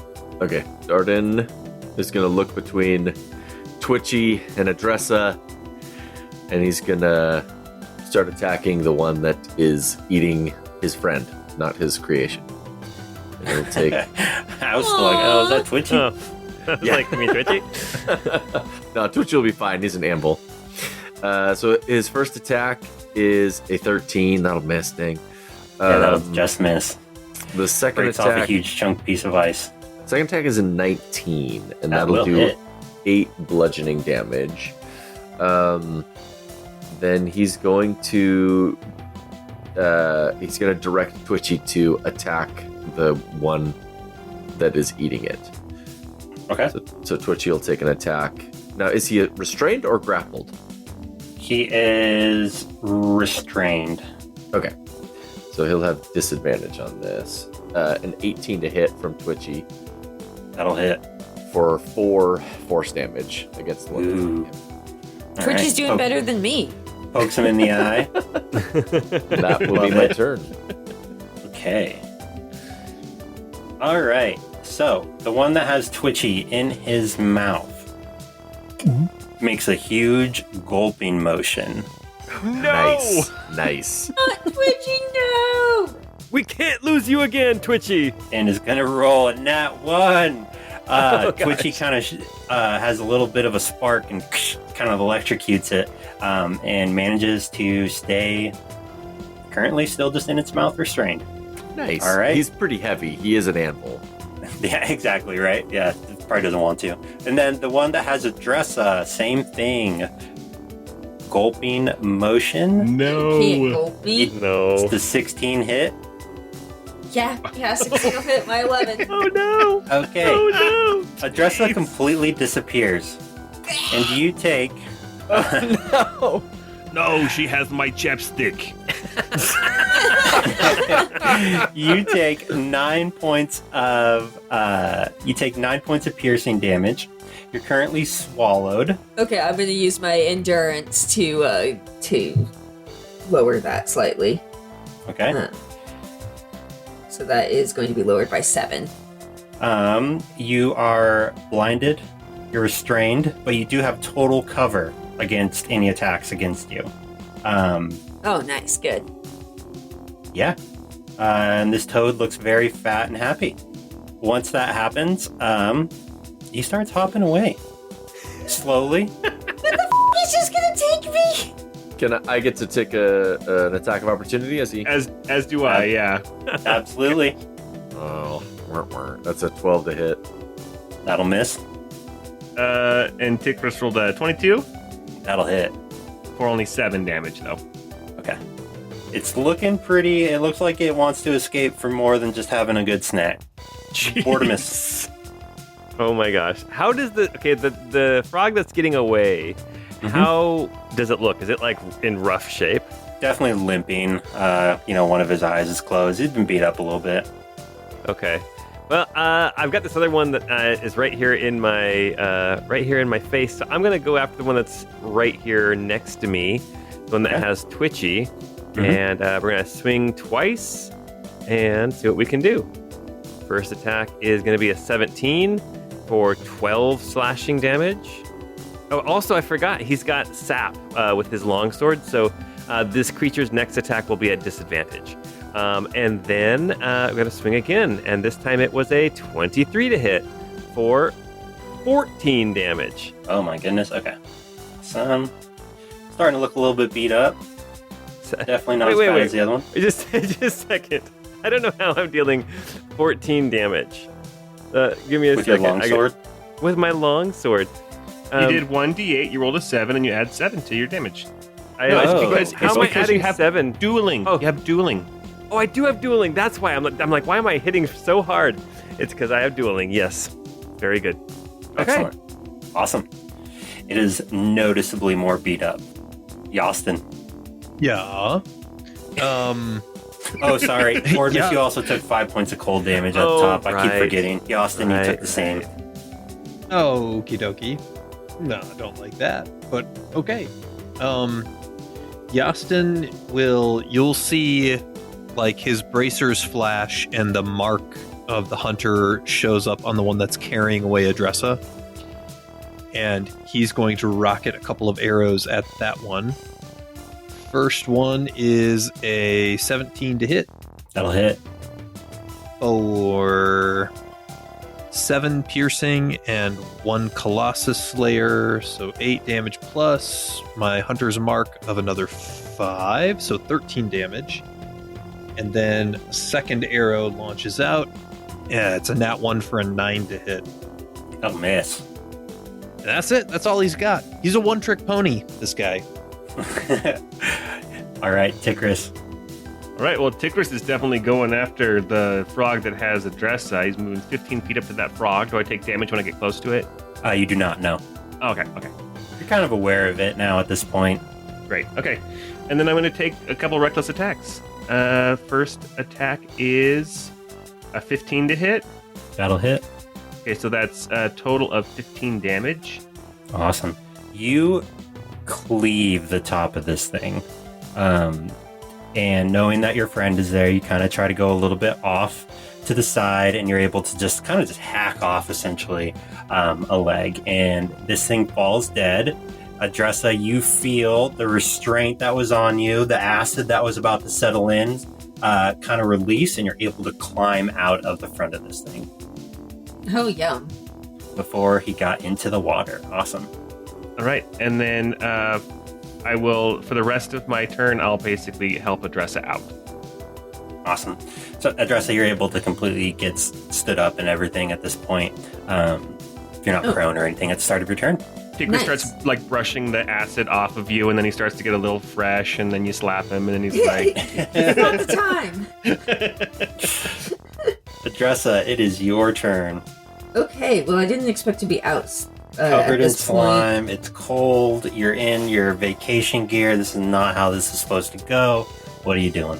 Alright, I'm gonna cast Mind Spike at this dude, the last surviving. I'm gonna run up to, not within aura, but, a little bit closer, so I'm closer to Yostin. And so they have to make a wisdom saving throw. Whoops, that is a D100. That is not what I was supposed to roll. Alright, that is a 19. Okay, so they're gonna end up taking 6 damage. Because it got halved. And that's what I'm gonna do. I finally did some damage, guys. Congratulations, you're welcome. Woohoo! Wait, you did 7? 6. Oh, jeez. Shut the up. I saved that child. I'm a hero. Arden, you take 5 points of cold damage off the top. You look forward, your little robot friend is still in the mouth of this toad. All right. Darden's going to take some attacks. First one's a 23 to hit That's going to hit. for 13 bludgeoning. And the second one is a miss. It's 12. Then he's going to have Twitchy attack as well. Twitchy rolls an 8, so misses. All right. And that will be my turn. So 13 total bludgeoning. Okay. Yes, gotcha. 13. Perfect. Looking unhappy, like this probably was not worth eating a robot. And That's what I always say. I can't even imagine that's much nutritional value. on its turn, it's going to try to swallow what's in its mouth again. I think with disadvantage, right? Didn't someone give this thing disadvantage? If it's an attack roll, yeah. Yeah, if it's an actual attack roll. Yep. It is. My longsword gave him a disadvantage. Well, that is probably going to miss then. Yep, definitely going to miss for sure. That's with a +5, so 12. Or sorry, 10. I don't think 10's going to hit. Yeah, no, AC 15. Okay, awesome. All right, and then Vortimus. Take 5 points of cold. Oh gosh, I imagine this is like on one of those nature documentaries where it's like you see the frog desperately trying to shove the damselfly down its mouth, and the damselfly just won't go down. All right, 2 attacks are coming again at this guy as I shout out, "Twitchy, no!" As you recall from Crystal Codex, I'm pretty sure, didn't Bortimus like give his cape to Twitchy when Twitchy went to go set off the explosion or something like that? Didn't that happen? Something Yes. like that, yeah. Yes. It was very sweet. Okay, so 13 is going to miss. And then the second one is going to be a 14. Does that hit? That does hit. Perfect. That's going to be, only 8 slashing damage. Okay, still alive. And I'm going to Divine Smite while I'm at it. Let's get this Okay. guy down. We'll do a Divine Smite, which is going to add on an extra 2d8 radiant damage. So that's an extra 7 damage. Awesome. You smash this thing into the ground with your sword, and the robot comes falling out, and y'all are out of combat. Yes. So now you say cue victory music. Oh, yeah.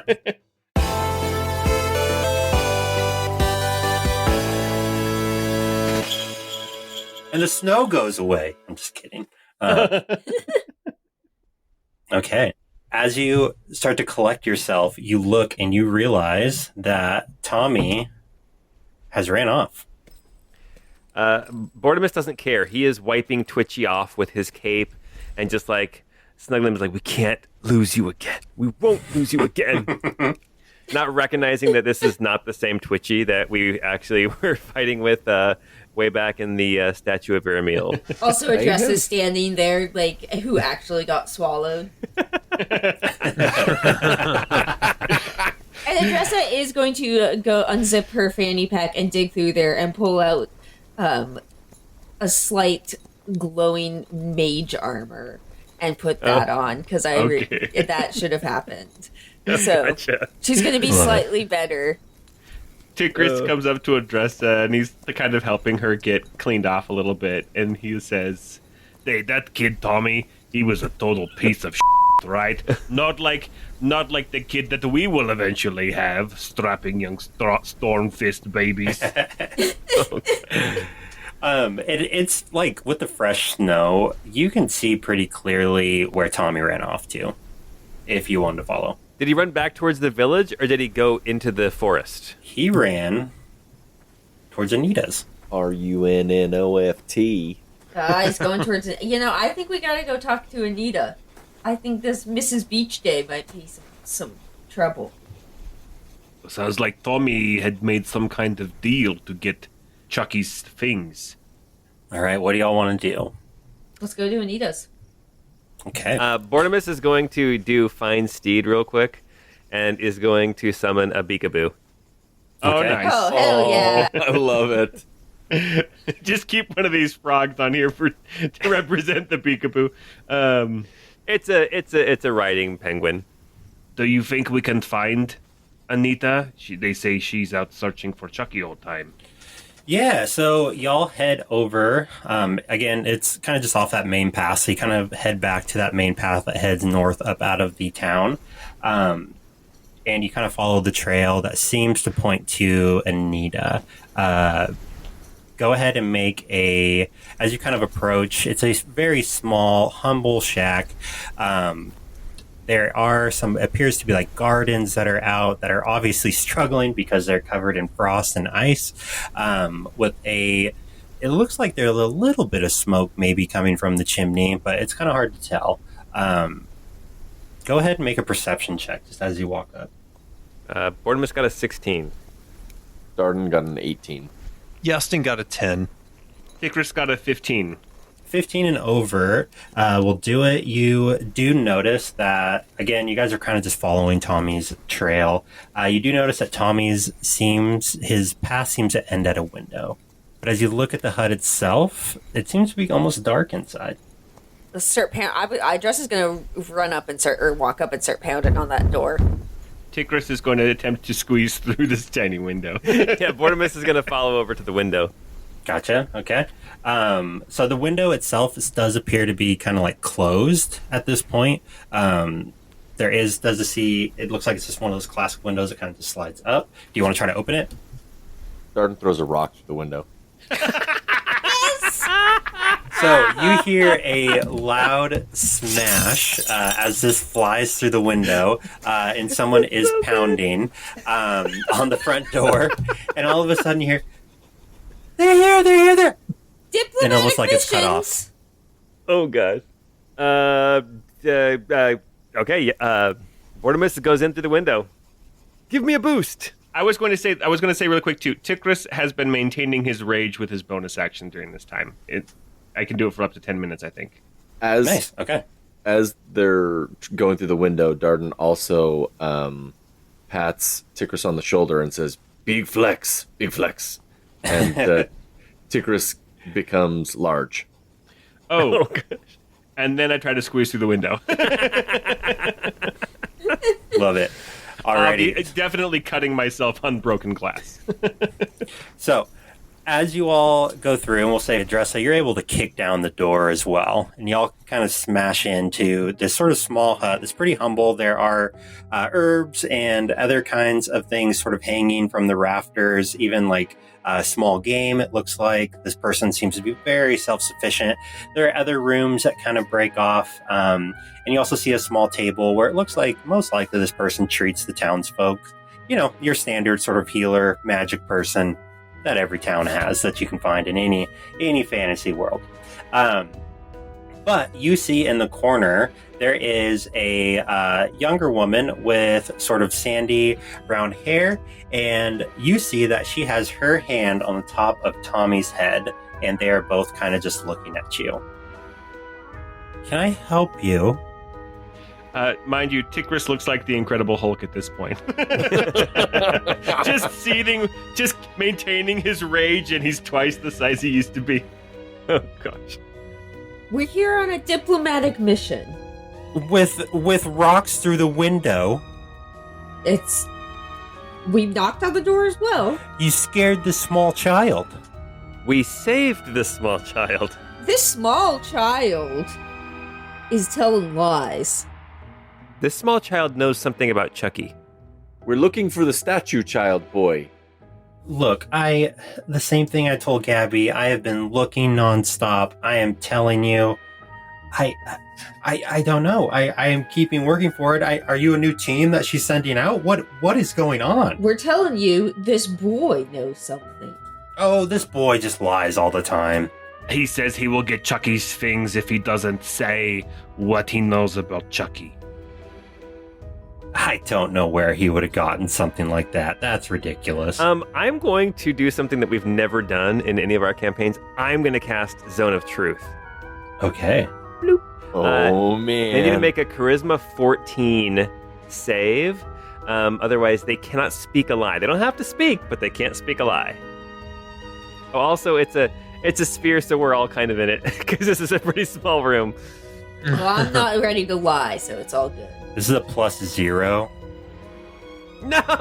It's a natural 20. Do you know if they fail? I imagine, yeah, we would know. You do. Tickrus also got a 19. That is not going to work here. Darden failed.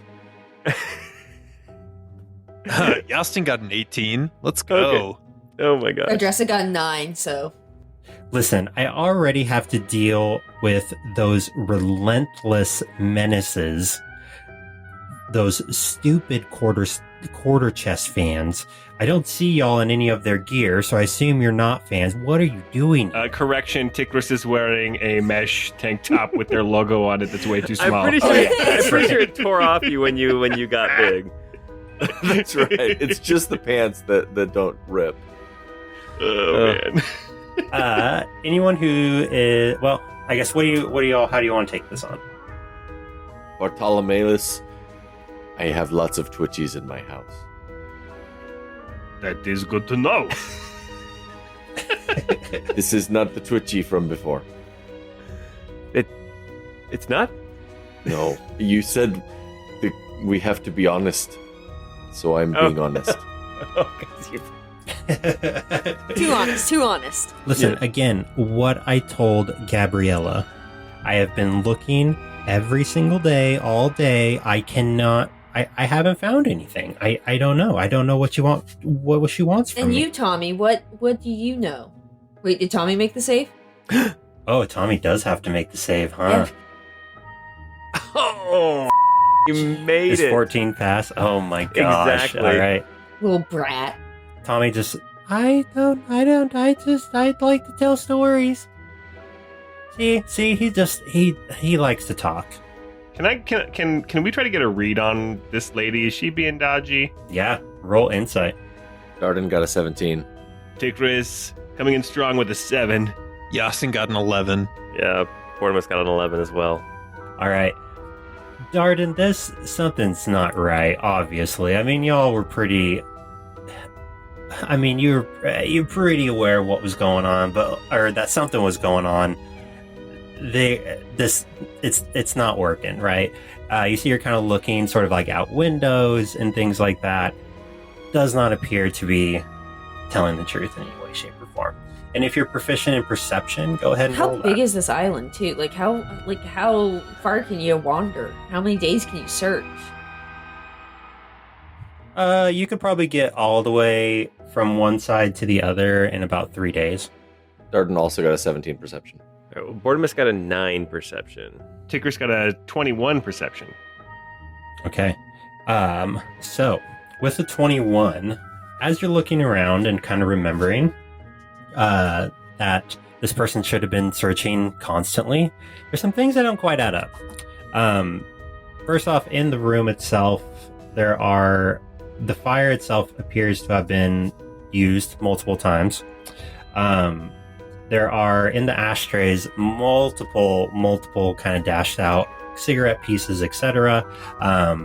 The kitchen area appears to have been used pretty frequently. And the other thing that really stands out is there are multiple books of some of your finest romantasy novels that are all sort of just built up and spread out around everywhere. Almost like someone's been kind of vegging out in here for a while. I see no statue man, boys. Tikris is gonna go start leafing through the romance novels. That's a good one. Those are my things. I don't think you should be doing that. I don't think you have been out looking for Chucky. I think you've been here. And what makes you say that? All of the things that Brian just told me about in your house.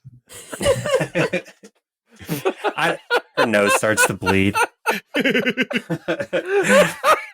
I told you I have been looking. Then who has been here doing all these things? Who's been smoking these cigarettes? Who has been preparing the meals and doing the fires and reading the trashy novels? Is Tommy smoking cigarettes now? Tommy kind of looks up at her. If they find out, do I still get his things? And she, backing up against this window, dimension doors out of the house. Oh Damn, gosh. This bitch is killing kids. All right, I'm gonna bust open this other door and go into the other rooms. I have a feeling what we're gonna find. Okay. I bust open this door. All right. You bust open the door. What you see back there, it's her bedroom, but the first thing that catches your eye, there are a number of snow parkas hung up. For someone who lives on a tropical island, this is weird. In addition to that, you also see that there's sort of an altar in the corner of the room, and you see kind of glowing blue, almost like runes back there. What do you want to look through? I want to go check out the altar. Okay. As you go and look at the altar, the first thing that kind of stands out to you, obviously, it's a bright sort of bluish glow. As you walk up, it immediately sort of gets colder. And you see a journal sitting there, and it says, "The evil plans of Anita Snow Day." No! Dun, dun, dun. Man, I need All right. a beach day, not a snow day. As you start flicking through, you see that Anita has been planning this for a while and is currently trying to bring back into the world Horzak, the Frostbound Tyrant. This is all from ChatGPT, which is really amazing, by the way. As a member of the Children of the Frost, what she needs is someone who is innocent, not in, on bringing back the Frozen Tyrant. And it appears Chucky may have been that individual. You do see that the island, there is a map that's also in there. It has been fully mapped out with several cave systems, and one is marked very, very clearly as some location for something. You're not sure, but it does appear that it's probably about a half day, if you had to guess, sort of hike from where you're at. Ooh, I wonder if that is where she went just now. You should probably at least check it out, see if Make an investigation roll. you should see if what's his name's still alive. I want Chucky. to check the pockets of the parkas. Okay. I got a 16 investigation. 60. Okay. You do get a sense that that's probably where she went, yeah. Tigris is going to squeeze into a parka. Okay. In the parkas, you do actually find that there are like dull blue like stones in some of the pockets. Not quite sure what they are. You do get a sense that like they may have some sort of magical use. I'm You're just not proficient quite in sure. Arcana. Can I like do some vibes on that? Sure, absolutely. As you're looking at everything, go ahead and make an Arcana check. Me, dude. It's 11. Oh, I'm gonna use my psychic abilities and add 13 to that. So Oh, wow. Oh my gosh. Okay. So as you're flipping through, you get a much better sense of some of your companions of what's going on here. So essentially, they are trying to summon back some sort of demon. The child, you assume it's probably Chucky, is connected somehow, and they basically should be in the same area for about 4 or 5 days until they can cover the world in ice. Oh, that sounds bad. That would definitely ruin the vacation. If all the world is iced, then all the world is like home, and then there's no point in traveling. Well, the worst thing about traveling is you bring all your problems with you around the world. I wanted to leave my troubles behind and bring my Speedo. All right, lead the way. And Tigris is just going to jump back through the window he climbed in before. Love it. And Bortimus mounts up on his beakaboo. Oh. Do you have one of those for me? No. They're not native to this land anyway. Adressa is gonna grab the kid and say, "You need to go home and tell your mother what you did." Oh, he's gone. They dimension doored out. Oh, Oh, they both Tommy did? went You too. didn't Them. say- Oh.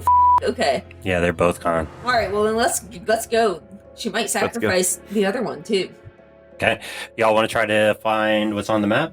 Is that where you're Yes. heading right away? Okay. Yeah.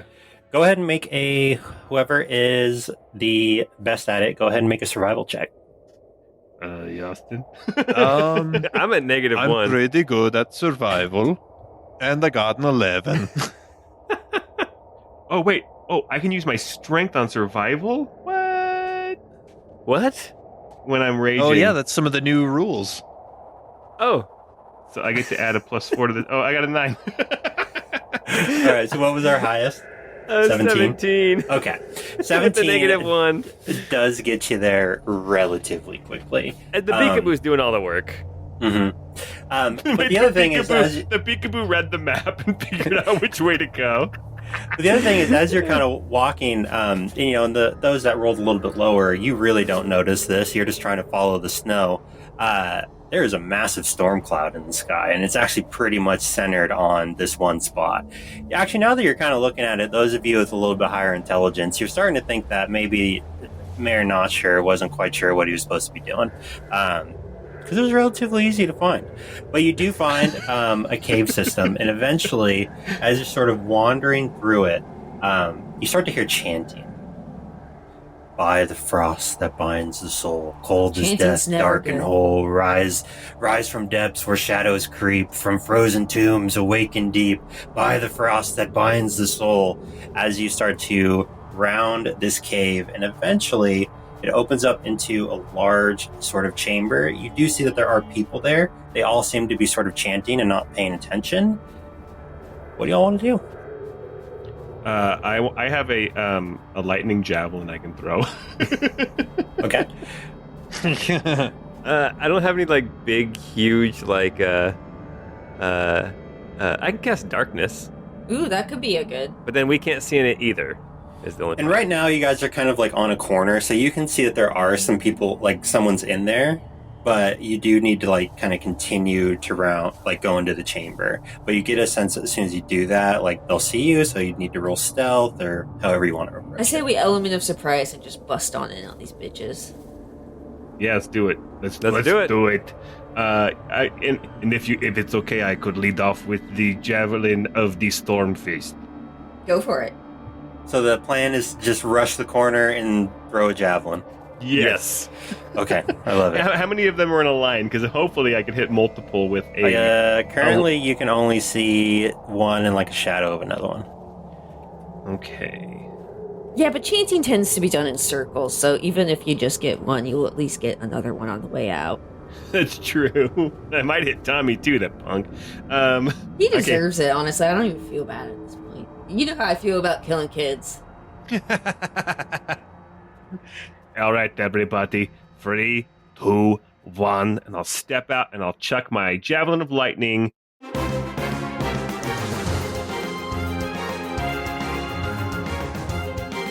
Okay, so let's round the corner here. Wait, is that the kid from the movie? Yeah, that's the kid from the movie, Wait, what movie? Jack Frost. The movie that we're playing. It started as Jack Frost, and then I kind of just kept adding stuff to it. So. I was like, I don't remember this Nickelback music video. I tried to watch the new Hot Frosty, and his name. I couldn't make it past like 20 minutes. It was I did so hear about that. bad. It was so bad. That looks so dumb. Oh, man. Adressa got a 16 initiative.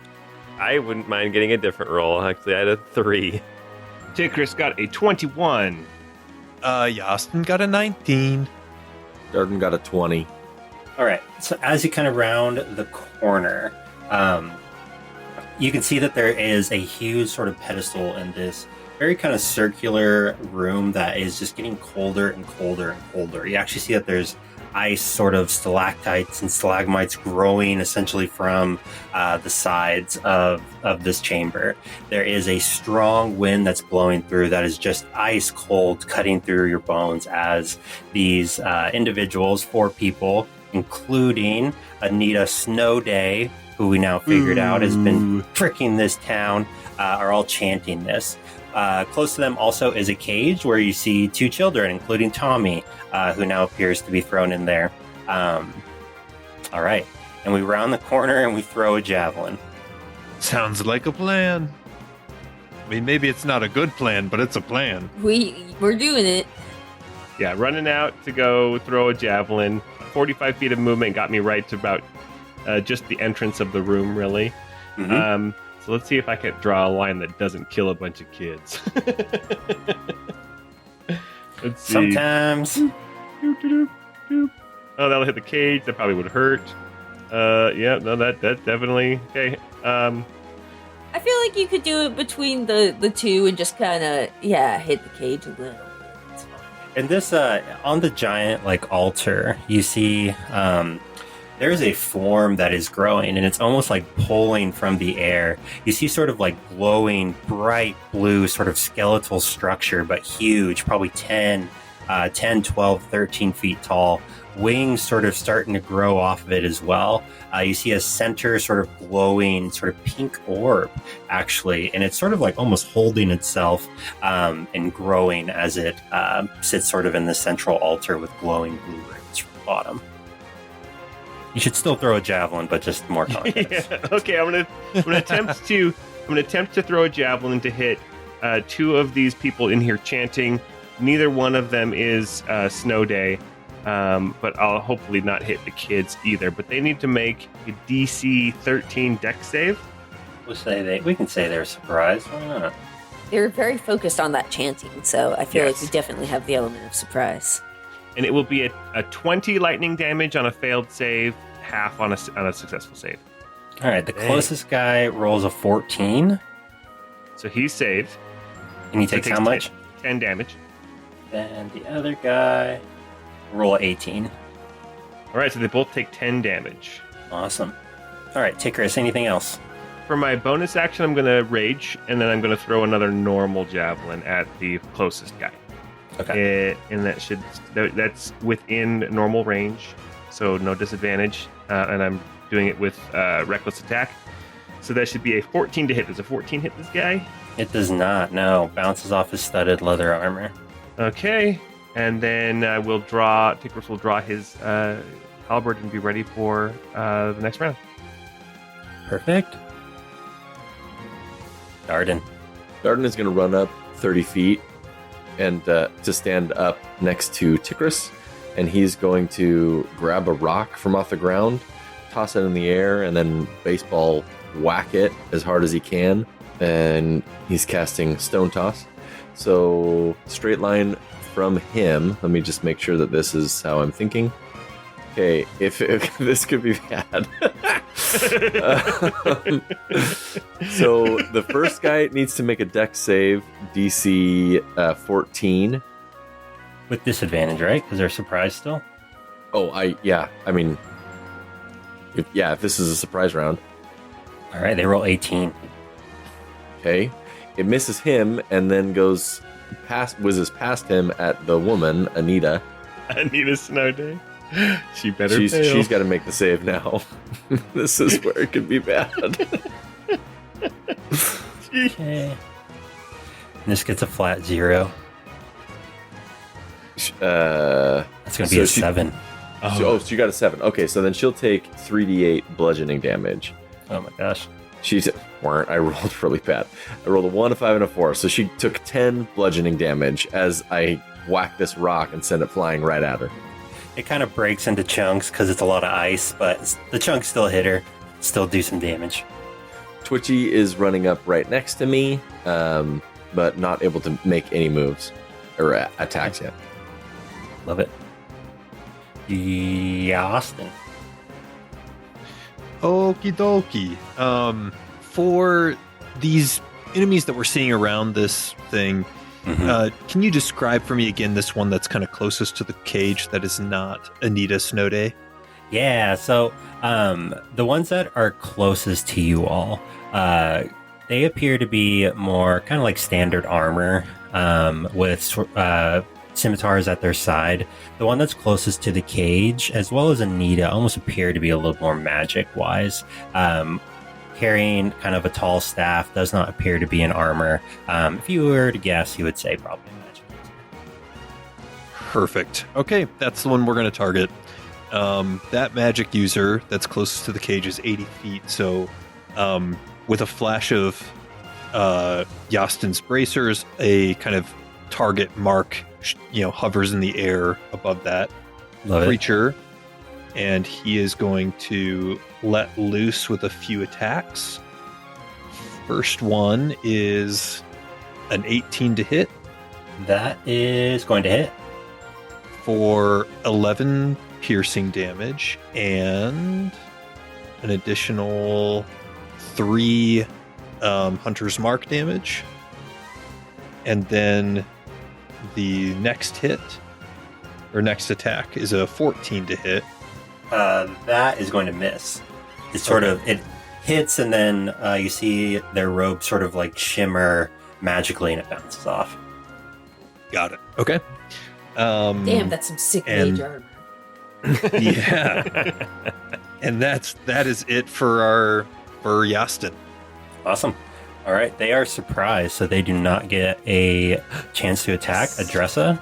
Oh, hell yeah. Okay, so I don't... If Pokemon taught me anything, this is not going to be effective. But I am going to cast Ice Storm, and essentially it's a 20-foot cone, or a cylinder. Great. So I think you can cast it to essentially get all of the cultists except for Anita and the monster. And so with that, they have to make a Dex 14. It will get the monster and all the cultists except for Anita. Correct. Okay. Okay. The one closest to the wall here rolled an 8. And then the one towards kind of the center of the room gonna roll a 3. And then the mage is going to roll a 9. I think these are all failing, right? Yeah, nice. Does this do cold damage? So it does. It does 2d8 of bludgeoning damage, so that's going to be 10 of bludgeoning, and then it will do cold damage.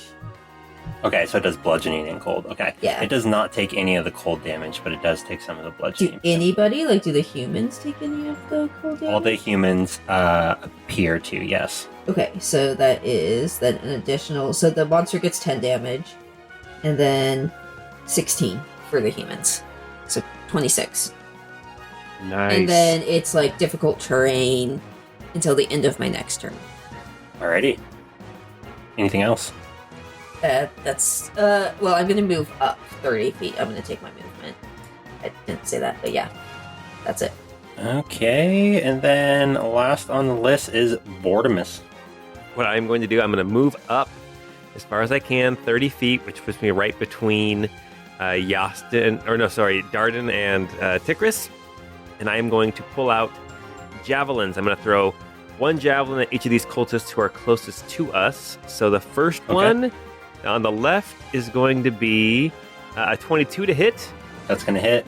That'll be 10 piercing damage. Awesome. And the other one is going to be a 20, dirty 20 to hit, and that's going to be 10 more piercing damage. Awesome. Those both hit. Nice. And that's all I can do. They still look relatively hardy. Not like they want to party, but they're still here. All right, top of the round, Tikris. They appear to now all be looking. The chanting has stopped, and you have their attention.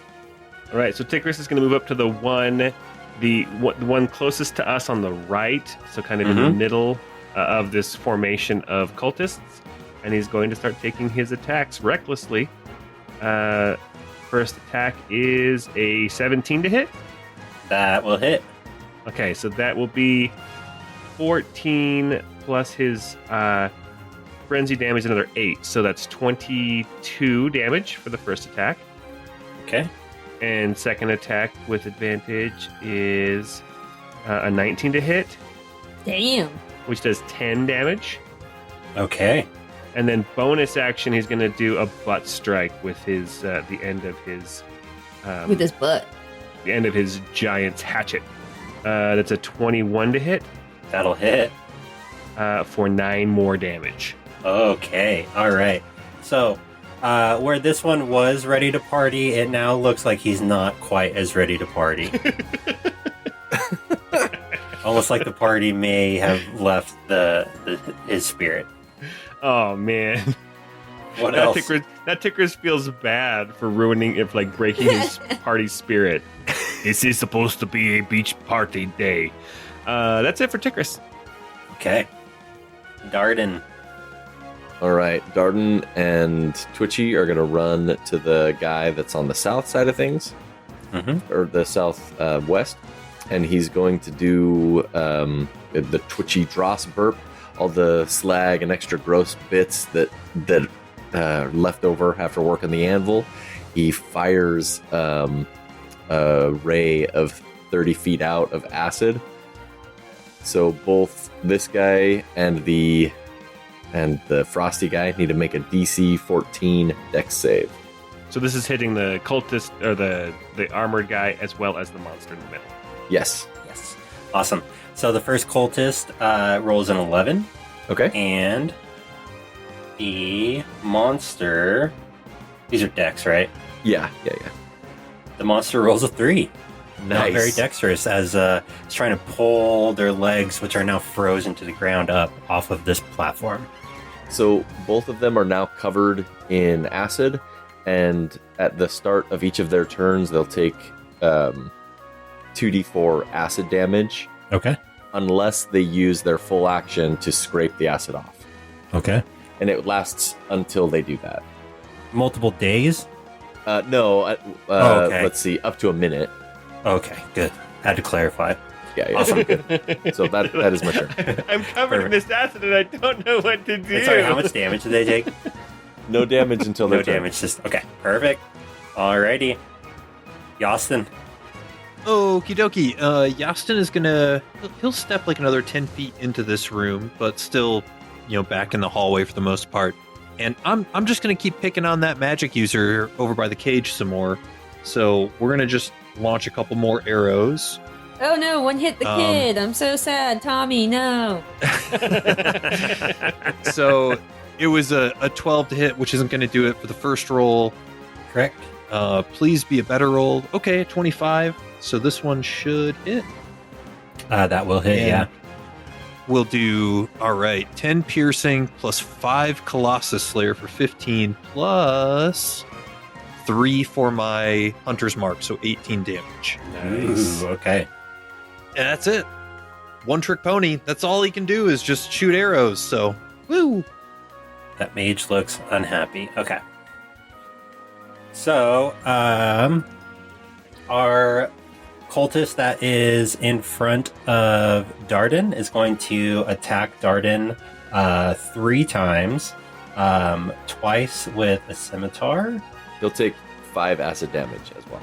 Oh, it takes 5 acid damage. Hand burns a little bit. First attack is a 14. That will miss. That'll miss.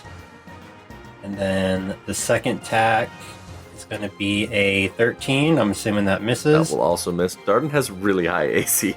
And then the third attack, which is coming from a dagger, is going to roll a 22. 22 is his AC, so that will hit.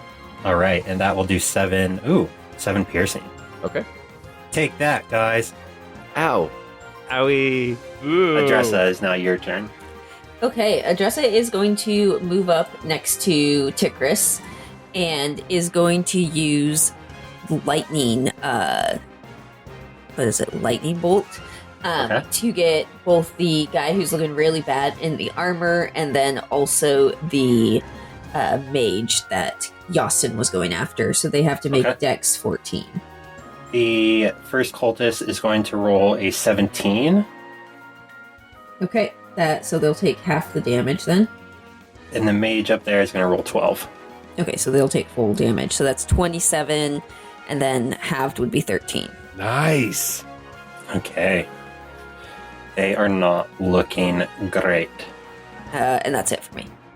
And the cultist that's in front of Tikris will die. Nice. Gotcha, babe. Thank you, babe. By the way, where is my chipstick? All right. That will bring up the monster's turn. Oh no. So, the monster will fly. Takes 4 acid damage. Yeah, yay! The monster's going to fly. Hold on, let me just do a little measuring here real quick. I don't like that you're using Tikris as the I epicenter don't for your either. radius. I don't like where that line was pointed either. He's going to fly here, stand over the corpse of the other fella in front of him. And he's gonna get an attack right to his face with my reaction. Go for it. It's a nat 20. Yes. Okay. That's it. It's over. We just won. Game. Cue victory music. Good game. Unfortunately, it's only 15 damage, but still. Okay, awesome. I need, as this thing opens its mouth, and a massive amount of cold air and energy radiates from it in a 30-foot cone in front of it. So Tikris, Adressa, and I think Bortimus right at the tail end there. No! All need to Yes! make Or Constitution saving throws. Constitution saving throw. Okay. I got a 22. Bortimus got a 22. Okay, you're going to take half damage. Tikris only got a 13. You're going to take full damage. Okay, Adressa got a 5, but I am going to use my lucky, which I can roll an additional d20. That's a 3. So Okay. Those of you who... So, Bortimus, Yeah. you take That's half so damage. Everyone else takes 56 cold damage as this Oh. chill air sets Adressa into you. is out. What? 56? Oh my gosh. Ooh, 56. And oh you my hear the mage and joined in with Anita. Yes, yes! Holy crap. That's a lot of damage. I And don't that's have its any. turn. I have no potions. Oh, I've got lay on hands, so Adressa, I'll bring you back up, but oh Thanks. no. I don't mind saying, because I was actually going to say this, one of you can have 2 like regular health potions. I was going to actually say that at the top. And but- Adressa would have them. Yes, inner fanny There, pack. my fanny pack. Awesome. All right. Anita is going to run up and is going to cast Ice Knife at Tikris. Actually, no. Ice Knife at the one who keeps throwing stuff, Yostin. So, I think makes a ranged spell attack. So this gets a +3 or +5. I'm assuming that a 13 does not hit. 13 will not hit. Will not hit. Okay. All right. The shard will explode, and you do take 2d6 damage. Or you got to make a dexterity saving throw. Sorry. Oh, crap. I rolled a 2 for a 9. You're gonna take 10 total cold damage. Jeez. The mage is going to, yeah. I don't like how you're saying, yeah. You know, Tikris has 16 hit points. Oh no. Yeah. Wait, how many hit points do you have? 16. Okay. All right. Good stuff. 56 damage. In a 60-foot cone is going to cast Cone of Cold. Oh no. Jeez. Jesus Christ. Wow. We're going for this. We're going for the TPK. Pulls from their pocket and kind of throws in the air one of those kind of dark blue crystals that you found in the coats of that was in Anita's house. Throws one of those up in the air. I need I need everyone to make a Constitution save. Oh, that's me too. Oh, dang it. Does that include me? Am I out of this cone, or am I going to get hit? It's a 60-foot cone, so I think All you right. get hit. I rolled Oh a 5. gosh. I I rolled an 8 for my con save. Jeez. Okay, I rolled a 12, so Tikris is down. Yastin got a nat 20 for a 23. Okay, awesome. So you're going to take half as much here. 33 cold Jesus damage, or Christ. half as much on a successful save, and a successful save is over 14. 14 or over. Yeah, Bortimus is down. Tikris is down. Adressa Oh, has a no. failed save. Oh Worst Man, guys. vacation ever. no! You just wanted a beach day. Okay. Bortimus is down. Yes, And we had a surprise round too. Yeah. we did. Oh my gosh. I mean, I kind of eyeballed the encounters, but this should be within your thing. Tikris, death save. Tommy, save us. Okay, Tikris is making a death save. Oh my goodness. Oh, I need to make one too. Bortimus needs to make one too. I rolled a natural 20 for my death save. I pop back up with 1 hit point, and I get to have my turn. Oh, good. Nice. Oh, okay, so then I don't have a God. safe yet then, because you go before me. Oh my gosh. Ortimus, you pop up. You got 1 hit point. Bottom of the round. How are you going to turn it all around?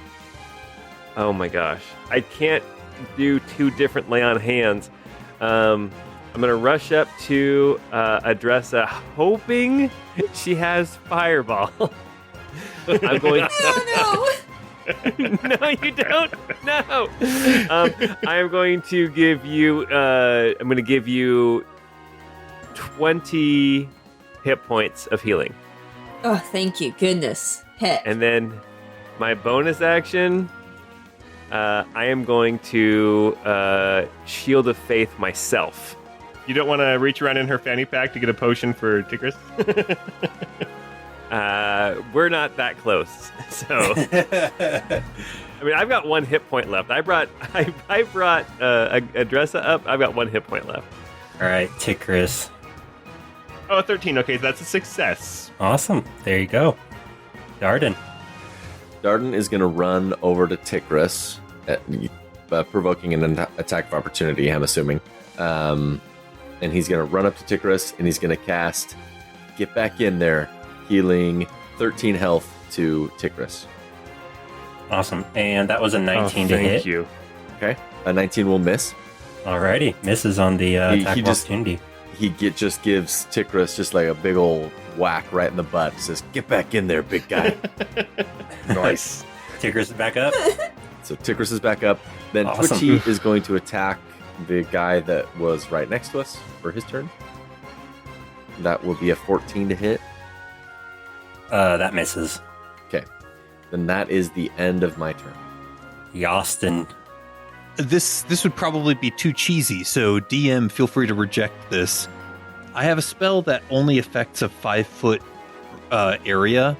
If I were to cast it right smack in the middle, could I hit all 4 of my companions with that? Yes. You know, they clustered them. Yeah, they we're clustered their laying on asses top up, of so each they're other. clustered for me too. So yeah, go for it. Okay. So I'm going to drop my Hunter's Mark. The target kind of fades away over that magic user.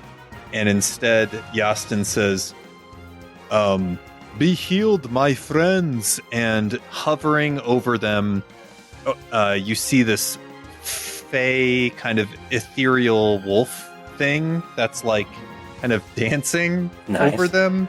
I missed the sexy unicorn. If you go to the general chat of our Discord, you'll see a little bit of what this might look like. So, I love the spin. anyway, this is Healing Spirit, and so for the next minute, until the spell ends, whenever you or a creature you can see moves into the spirit space for the first time on a turn or starts its turn there, you can cause the spirit to restore 1d6 hit points to that creature. No action required. Oh, nice. So we don't get anything yet until it's our turn. Until it's somebody's turn. There's a little spirit out and- there.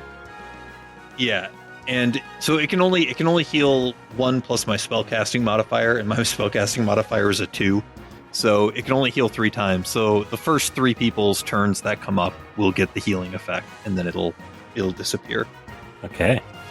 So anyway, that is a bonus action, and so now I will go ahead and make a couple of attacks still at that magic user.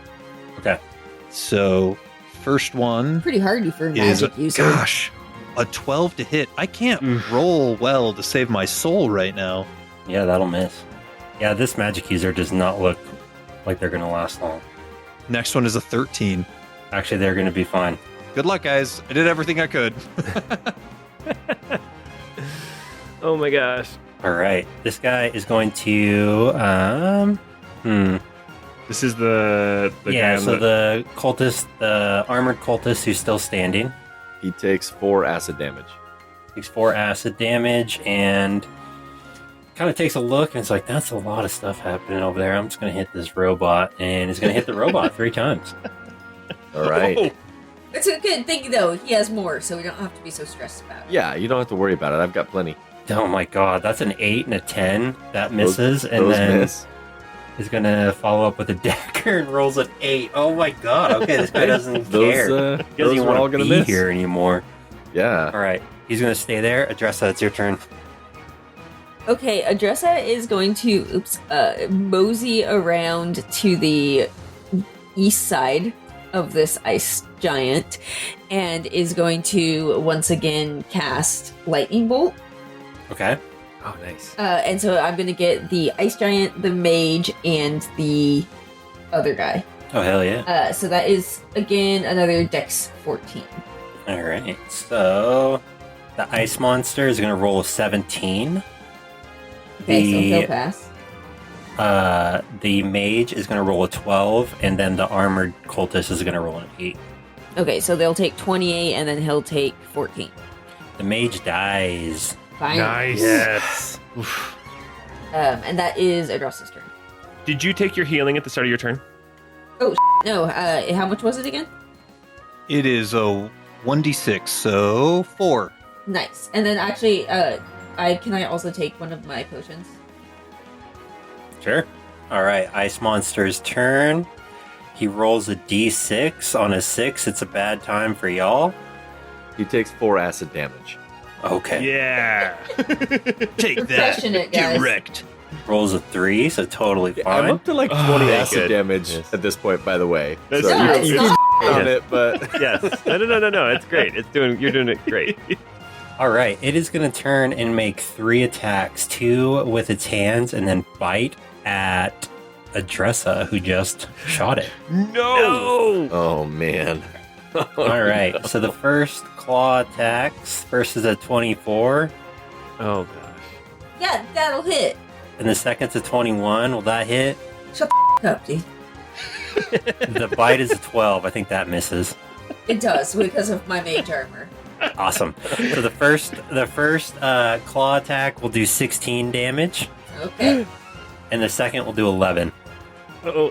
Okay, I'm barely up, but because I Oh. took that health potion, I am. Oh, nice, close. nice. Oh, I you're changed my right. mind. Goodness. Take it off. All right. Then it's going to sit in his spot there. And then it's now Anita's turn. Anita is going to push her hand out. And Tikris, I need you Ooh. to make a wisdom saving throw. A wisdom? Oh no. I'm close to you though, Bortimus. So I get Yeah, a you what get do I- +4 or +3. +3 to this. That is a 14. A 14 just passes. You feel your Oh, body thank start goodness. to lock up. Ugh. Oh, Okay. and you're able to shake it. You see Anita very pissed. The mage is dead, and it is Bortimus's turn. Okay, how much healing do I get from this spirit? Heals you for 5 hit points. Nice. I'll take it. All right. Let's see. I am going to. Oh, do I go after Hot Frosty or do I go after? I'm gonna go after the. Hot I'm gonna go Frost. after what's her name? Dude, I'm gonna. I want to say that scarf is barely covering his junk. Yeah. I'm moving over. I'm going after Anita. I am going to pull out my longsword and I'm going to hit her. I'm going to attack her twice. I'm going to try to divine smite that first one if I actually hit. That's a natural 1, so I will miss. And the Excellent. second one is going to be a 23 to hit. That is going to And I hit. will divine smite with this one, which is going to be 14 slashing plus another. I'm going to use my level 2 divine smite because let's. Oh This is my last spell slot that's level 2.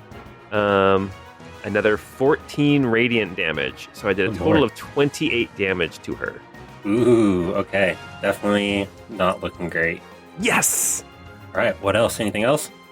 That's all I can do. Awesome. Wait, did Chris. you lay on your hands yourself, Paul? No, I did not. That's my action, so I wanted to attack instead. I thought in the new rules it was a bonus action. I could be wrong. Oh, really? Oh, it is. However, I divine smited instead. Oh, that's right. Okay, you're good. So that's good to know, though. That's good to know. Okay, Um, Tikris, how much does Tikris heal when he starts his turn here as the dancing wolf kind of fades or disperses on top of yeah, so Icarus. that one will heal you for a measly 3 hit points, but Hey, 3 is better than nothing. and then with a grand flourish, it works as it disappears into nothingness. Tickrus now is going to use his bonus action to rage again because he went unconscious. He's got to do that again. And then he's going to move, staying within range of the big ice guy. He's going to move over 10 feet and he's going to attack Anita Snow Day. First attack is a nat 20. That'll hit. So that will be, 22 damage plus another 4d6. So it's 22. That's 34 damage to Anita Snow Day. Holy cow. She will die. That's Nice. it. That'll do it. Okay, but the snow monster's still here. Yes, Snow Okay. Monster is still here. That was my gambit, hoping that she was somehow the source of it still being there. Okay, well, I'll take my next attack at the snow monster. And that is a 21 to hit, That will hit. 19 damage total. Okay. And that's my turn. Awesome. And then Darden. Darden is going to step forward and take some attacks against the monster. So there is the monster and then exactly one cultist left. They don't like being called a cult. First one's a 14 to hit. 14 is 14 will not hit. Okay. The next one is a 24 to hit That's gonna hit. for 11 bludgeoning. And then I'm going to have Twitchy attack 20 to hit on the cultist over there, dealing 5 force damage.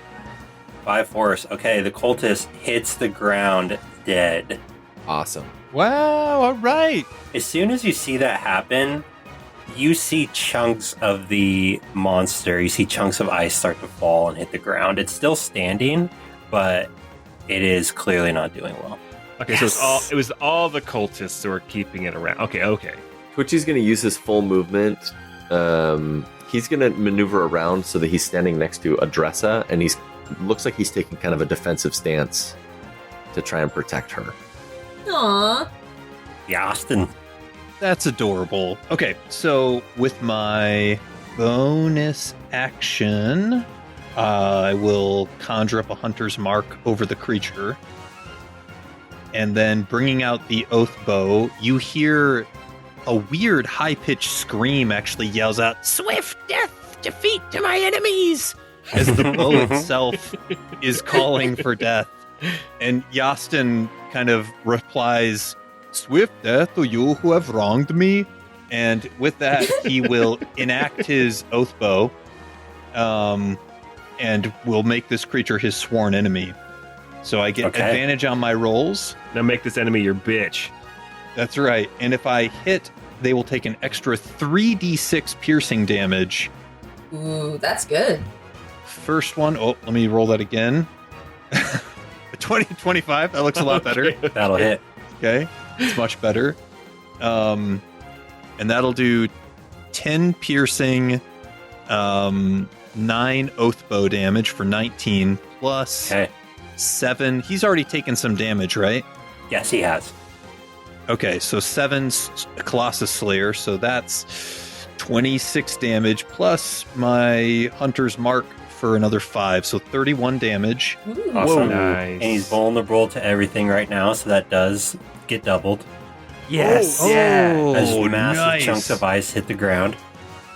All right, my second arrow is a 25 to hit, and this is another 13 piercing, 10 oath bow for 23, plus 6 for my Hunter's Mark, so 29 damage, 29. which will double to 58. Awesome. He is not looking great. And that's it. That's all I've got. Okay. All right. Adressa. All Do right, it. Adressa. Last one until he gets a turn. Adressa is going to use her last 3rd level spell and do another lightning bolt. So make a Dex 14 Awesome. or take 30 damage. Oh man. Gonna pass that. Okay, we'll take 15 damage. Okay. But if it's still vulnerable, that would be 30 damage anyway. Yeah. Oh, nice. Okay, well, there you go. Still kind of alive. Okay, So- well, No. I don't think I can do anything. Spread out. If he gets his breath back, we are all dead. If he gets his breath back, we are all dead. Oh gosh. Oh no. All right, Adressa will actually, with that thought, mosey on around and just kind of try to stand on the north side of this bitch. That's good. Okay. That's good. Awesome. All right, its turn. So on a 5 or a 6, it will get its breath back. Oh. Does not get its breath back. Oh, so thank instead it's goodness. just gonna beat up Darden. Oh. Oh, yeah, cool. Oh yeah, I'm good with Darden taking some attacks. All right, first one's a 10, that misses. Second one's a 21, that might hit. That misses. Darden has Oh, 22 God. AC. Darden is an artificer who gave himself all of the magic items. And the other one's an 8. So this one, he spends his last bit of life just trying to swing anything he can. You all just start pummeling it at this point. Massive chunks of ice start falling off this monster. The glowing blue skeleton that was on the inside shatters and falls apart. And the chamber is silent. Yay! Cue victory music.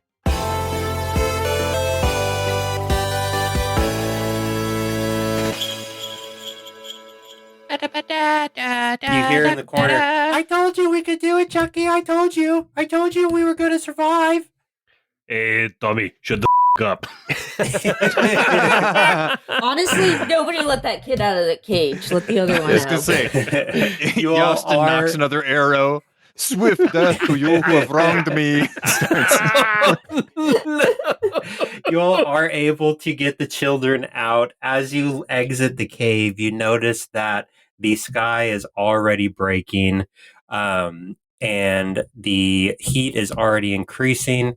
You get to spend the rest of your weekend talking about how it's not really the heat, it's the humidity, and you have a fantastic weekend, and that is where we will end our session tonight. Tickrus has a new favorite band. Quarter chest. Quarter chest. Oh my gosh. Their songs are so deep and meaningful. Oh, God. Oh man. Well, awesome. Thank you so much. Thank Yeah. you, Thank you Brian. so much, Brian. That was awesome. Oh, Thanks, That y'all. was fun.